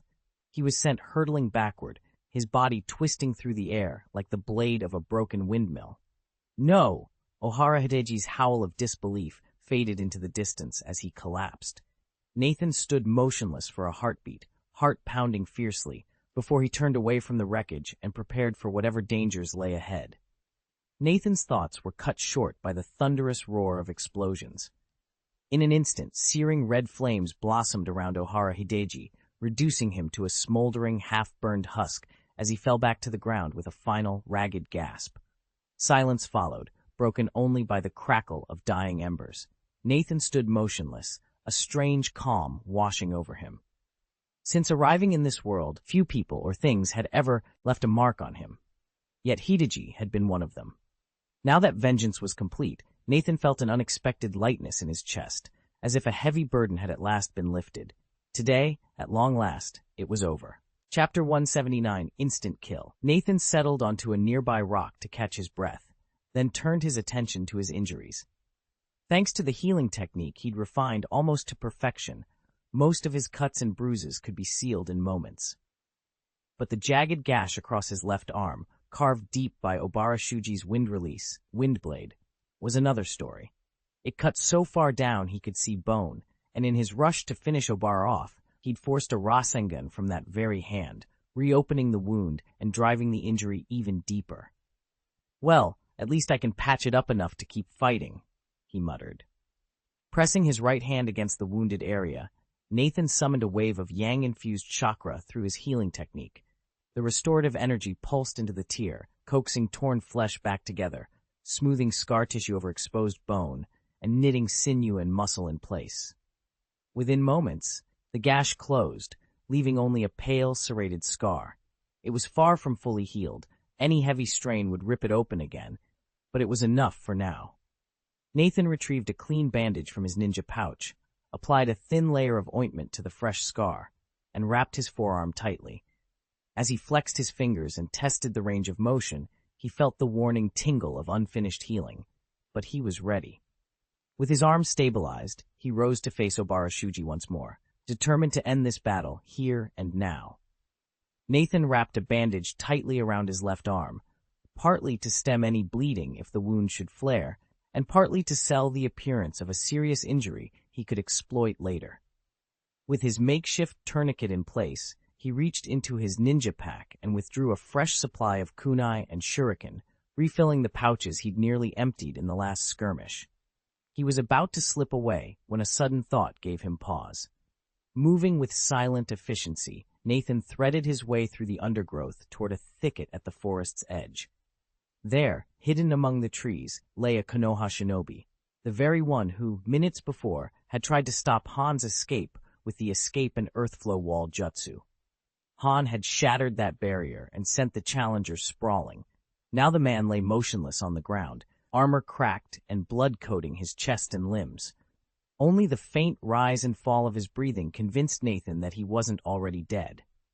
Nathan took a few steps forward and knelt beside the injured shinobi, carefully assessing his condition. Outwardly, the wounds weren't terrible, cuts, bruises, and torn flesh that Nathan's healing technique could easily mend. But a closer look told a different story. The man's internal organs had suffered severe trauma, and that lay beyond Nathan's skill. Every jutsu has its limits. His healing technique excelled at knitting flesh and sealing wounds, but it had no power over shattered ribs or lacerated organs. This Konoha Jonin had clearly taken a devastating blow to the torso. Blood seeped from deep within, and Nathan could see signs of internal bleeding and organ damage. In most people, this level of trauma would be fatal long before now. Only the shinobi's ability to channel chakra had kept him alive. Nathan sighed and murmured to himself, "I'll do what I can, leave the rest to fate." Then he set to work. First, he closed the open wounds on the skin, weaving chakra threads through the torn tissues until they knitted back together. Though the external bleeding stopped and the cuts sealed, the harsher truth remained. Nathan could not repair shattered lungs or a ruptured liver. The Jonin's life now depended on nothing more than luck and on how much chakra he had left to sustain himself. Nathan paused as he worked, murmuring to himself, "Stop the bleeding first, or he'll bleed out. My healing technique can't repair internal damage, but it can at least stabilize him." A few minutes later, the wounded shinobi on the ground, Jonin Hui of Konoha, stirred and groaned. He blinked blearily at Nathan. "Did you save me?" Nathan nodded and briefly recounted what had happened. "I've closed your external wounds, but I can't do anything for your internal injuries right now." Hui pressed a trembling hand to his side, wincing as pain flared through him. Still, he managed a grateful grin. "Thank you. If you hadn't shown up." Nathan offered a reassuring shake of his head. "Glad I could help." Before another word could pass between them, a soft rustle overhead gave way to a muffled thud, as if someone had dropped down from the treetops. Nathan's eyes snapped upward. "Shh!" He pressed a finger to his lips and glanced at Hui. Despite his injuries, the veteran Jonin's gaze was already sharpening with readiness. Nathan trusted that together they could face whatever or whoever had just arrived.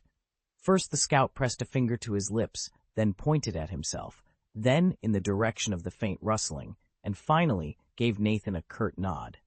Nathan understood instantly. He dropped low and slipped behind the broad trunk of a nearby oak. A few breaths later, 4 Iwa ninja emerged into the clearing. They paused at the prone, weakened form of Kanbara K, who lay not far from Nathan's hiding spot. Without a word, they drew back their arms and launched a volley of kunai. It was a killing strike. But this was exactly the trap K had arranged.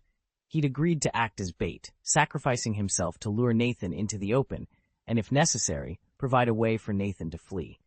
Yet now that the enemy was revealed, Nathan realized there was no reason to abandon K. He refused to let his comrade die. Swish, swish, swish. The kunai sliced toward K with deadly intent, but Nathan sprang from cover. With impeccable timing and deadly precision, he knocked each kunai aside, sending them spinning into the grass harmlessly. The Iwa leader's eyes snapped toward the trees. "Watch yourselves," he barked, and held up a hand to ward off any further projectiles, only to discover they were already blocked.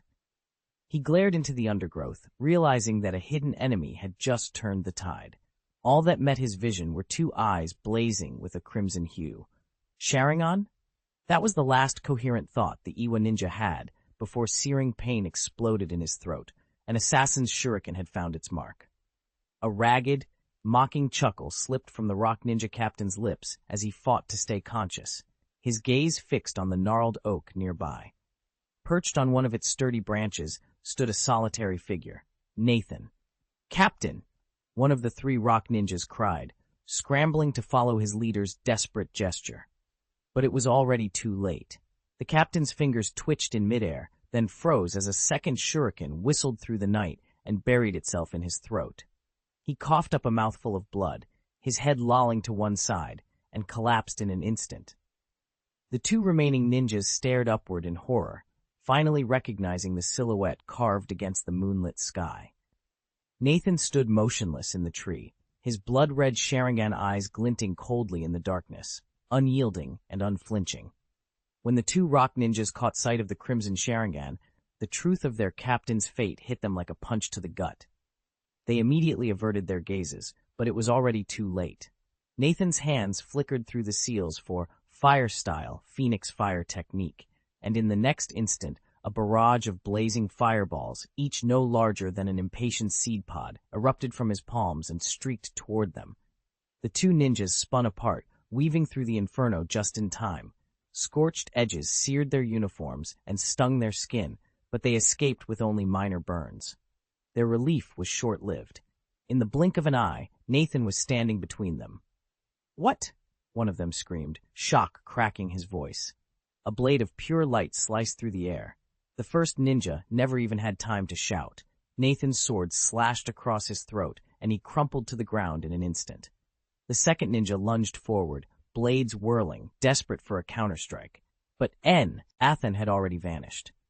From the corner of his eye, the surviving ninja sensed Nathan's kunai hovering just inches from his back. Instinct took over. He threw himself forward in a violent roll, narrowly escaping the kunai's deadly tip. As he righted himself, he realized his mistake. He'd been baited. Nathan materialized at his side in a storm of movement, sword raised for the final blow. Too late, the ninja understood that Nathan's assault had only one target, and he was it. With a single, fatal stroke, Nathan ended the fight. Silence fell over the training grounds, broken only by the soft crackle of dying embers. Nathan stood over the fallen ninja, chest heaving, Sharingan glowing fiercely in the dim light. Another threat eliminated, another step closer to vengeance. Nathan's blade flickered in and out of visibility as he moved with blinding speed.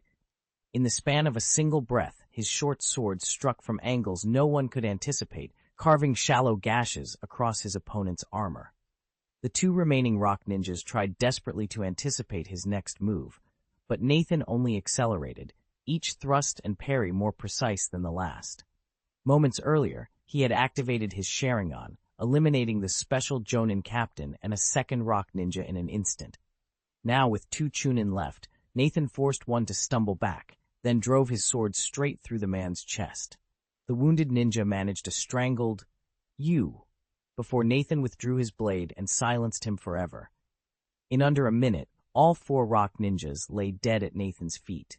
None of them were weak. The captain was a seasoned special Jonin, and the others were mid-level Chunin, but they'd never even seen the attack coming. With the element of surprise and the power of his Sharingan, Nathan had ended the fight almost before it began. They'd been far too careless, and Nathan's power was simply overwhelming. Chapter 180, Chaos. Nathan returned to Shen Yuanhui's side just after dispatching the four uninvited guests. Hui struggled to rise, leaning on one elbow as Nathan approached. "Did you take care of them?" Hui rasped. Nathan nodded. "They were rock ninjas, reconnaissance from the hidden rock village. According to the schedule, their outer scouts should be closing in on us soon." Hui frowned, pressing a hand to his chest.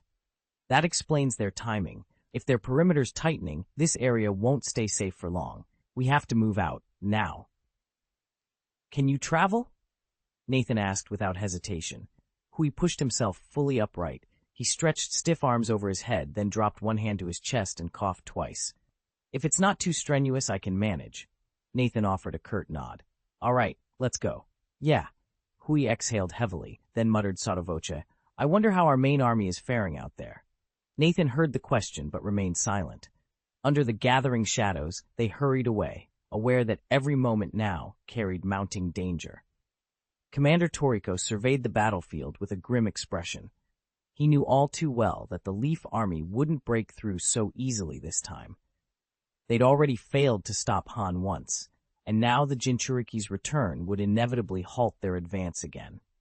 Ordinary tactics and lower-rank shinobi were pointless against a host of tailed beast chakra. At best, those foot soldiers would serve as living shields for Han, forcing Konoha's top Jonin to hesitate.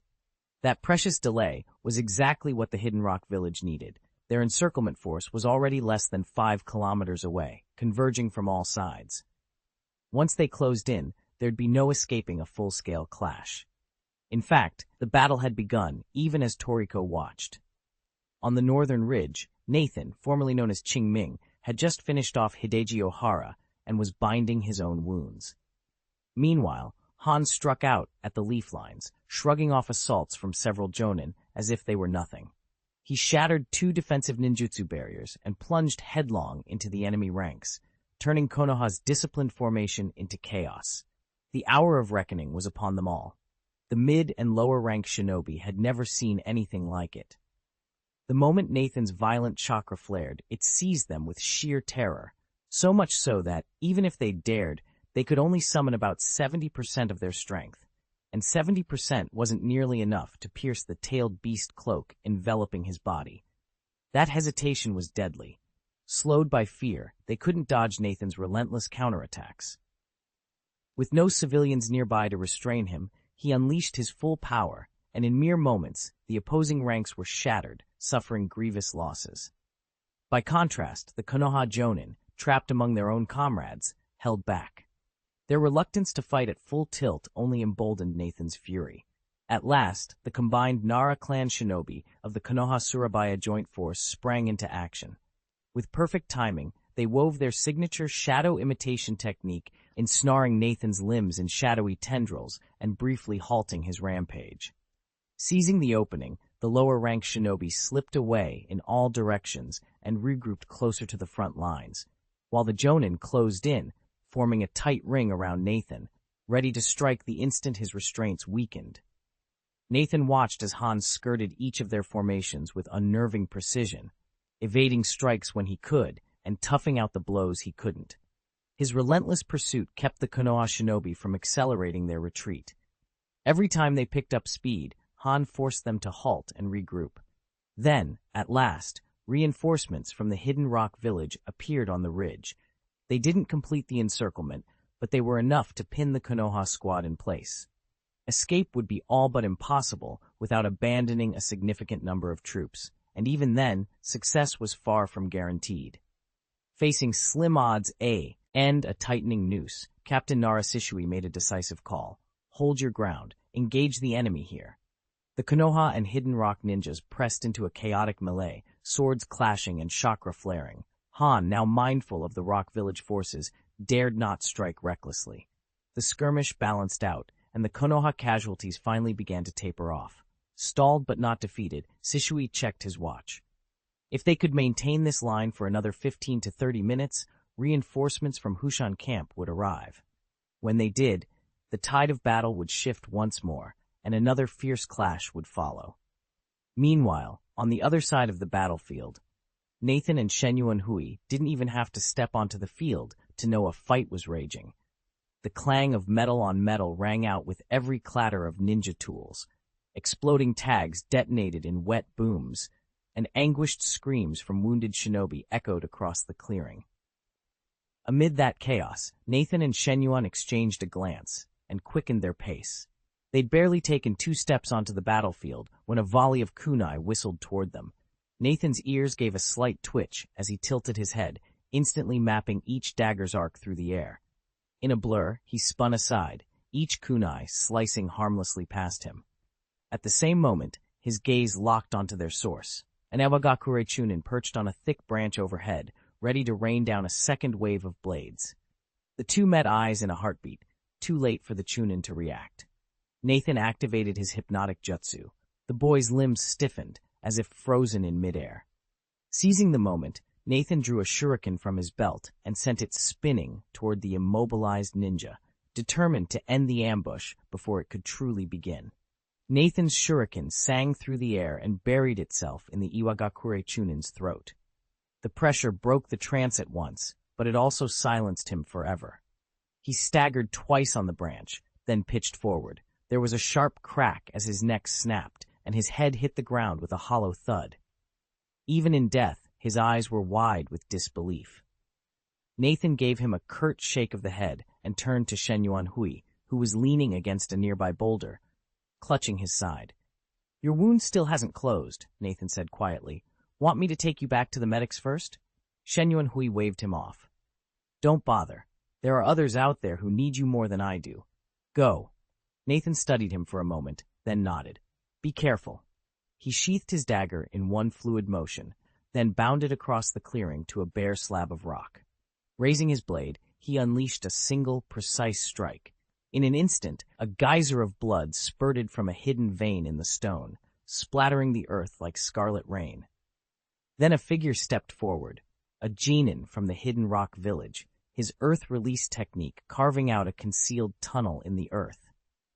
The enemy had been hiding here the whole time, whether he was simply evading combat or actually coordinating with the Hidden Rock Chunin perched overhead, no one could say. All that mattered was Nathan saw him the instant he emerged.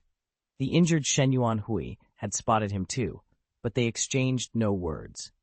Taken completely by surprise, the hidden shinobi barely had a chance to brace himself before Nathan struck. The short blade appeared and vanished in a heartbeat, finding its mark with lethal precision. The genin collapsed before he could even draw his own weapon. In a fight like this, no amount of caution could have spanned the gulf between them. Nathan was simply on a different level. Nathan retracted his dagger, gave Shen Yuanhui a curt nod, and strode onto the battlefield. Shen Yuanhui paused only a moment. He knew Nathan had already neutralized the greatest threat, then followed close behind. He didn't intend to hold Nathan back, but he wasn't above capitalizing on the situation either. Nathan's chosen route was clearly the safest option. By simply following in his footsteps, they could avoid countless pitfalls. Seizing the convenience without hesitation, Shen Yuanhui fell into step behind him, and so, one after the other, the two men strode onto the battlefield.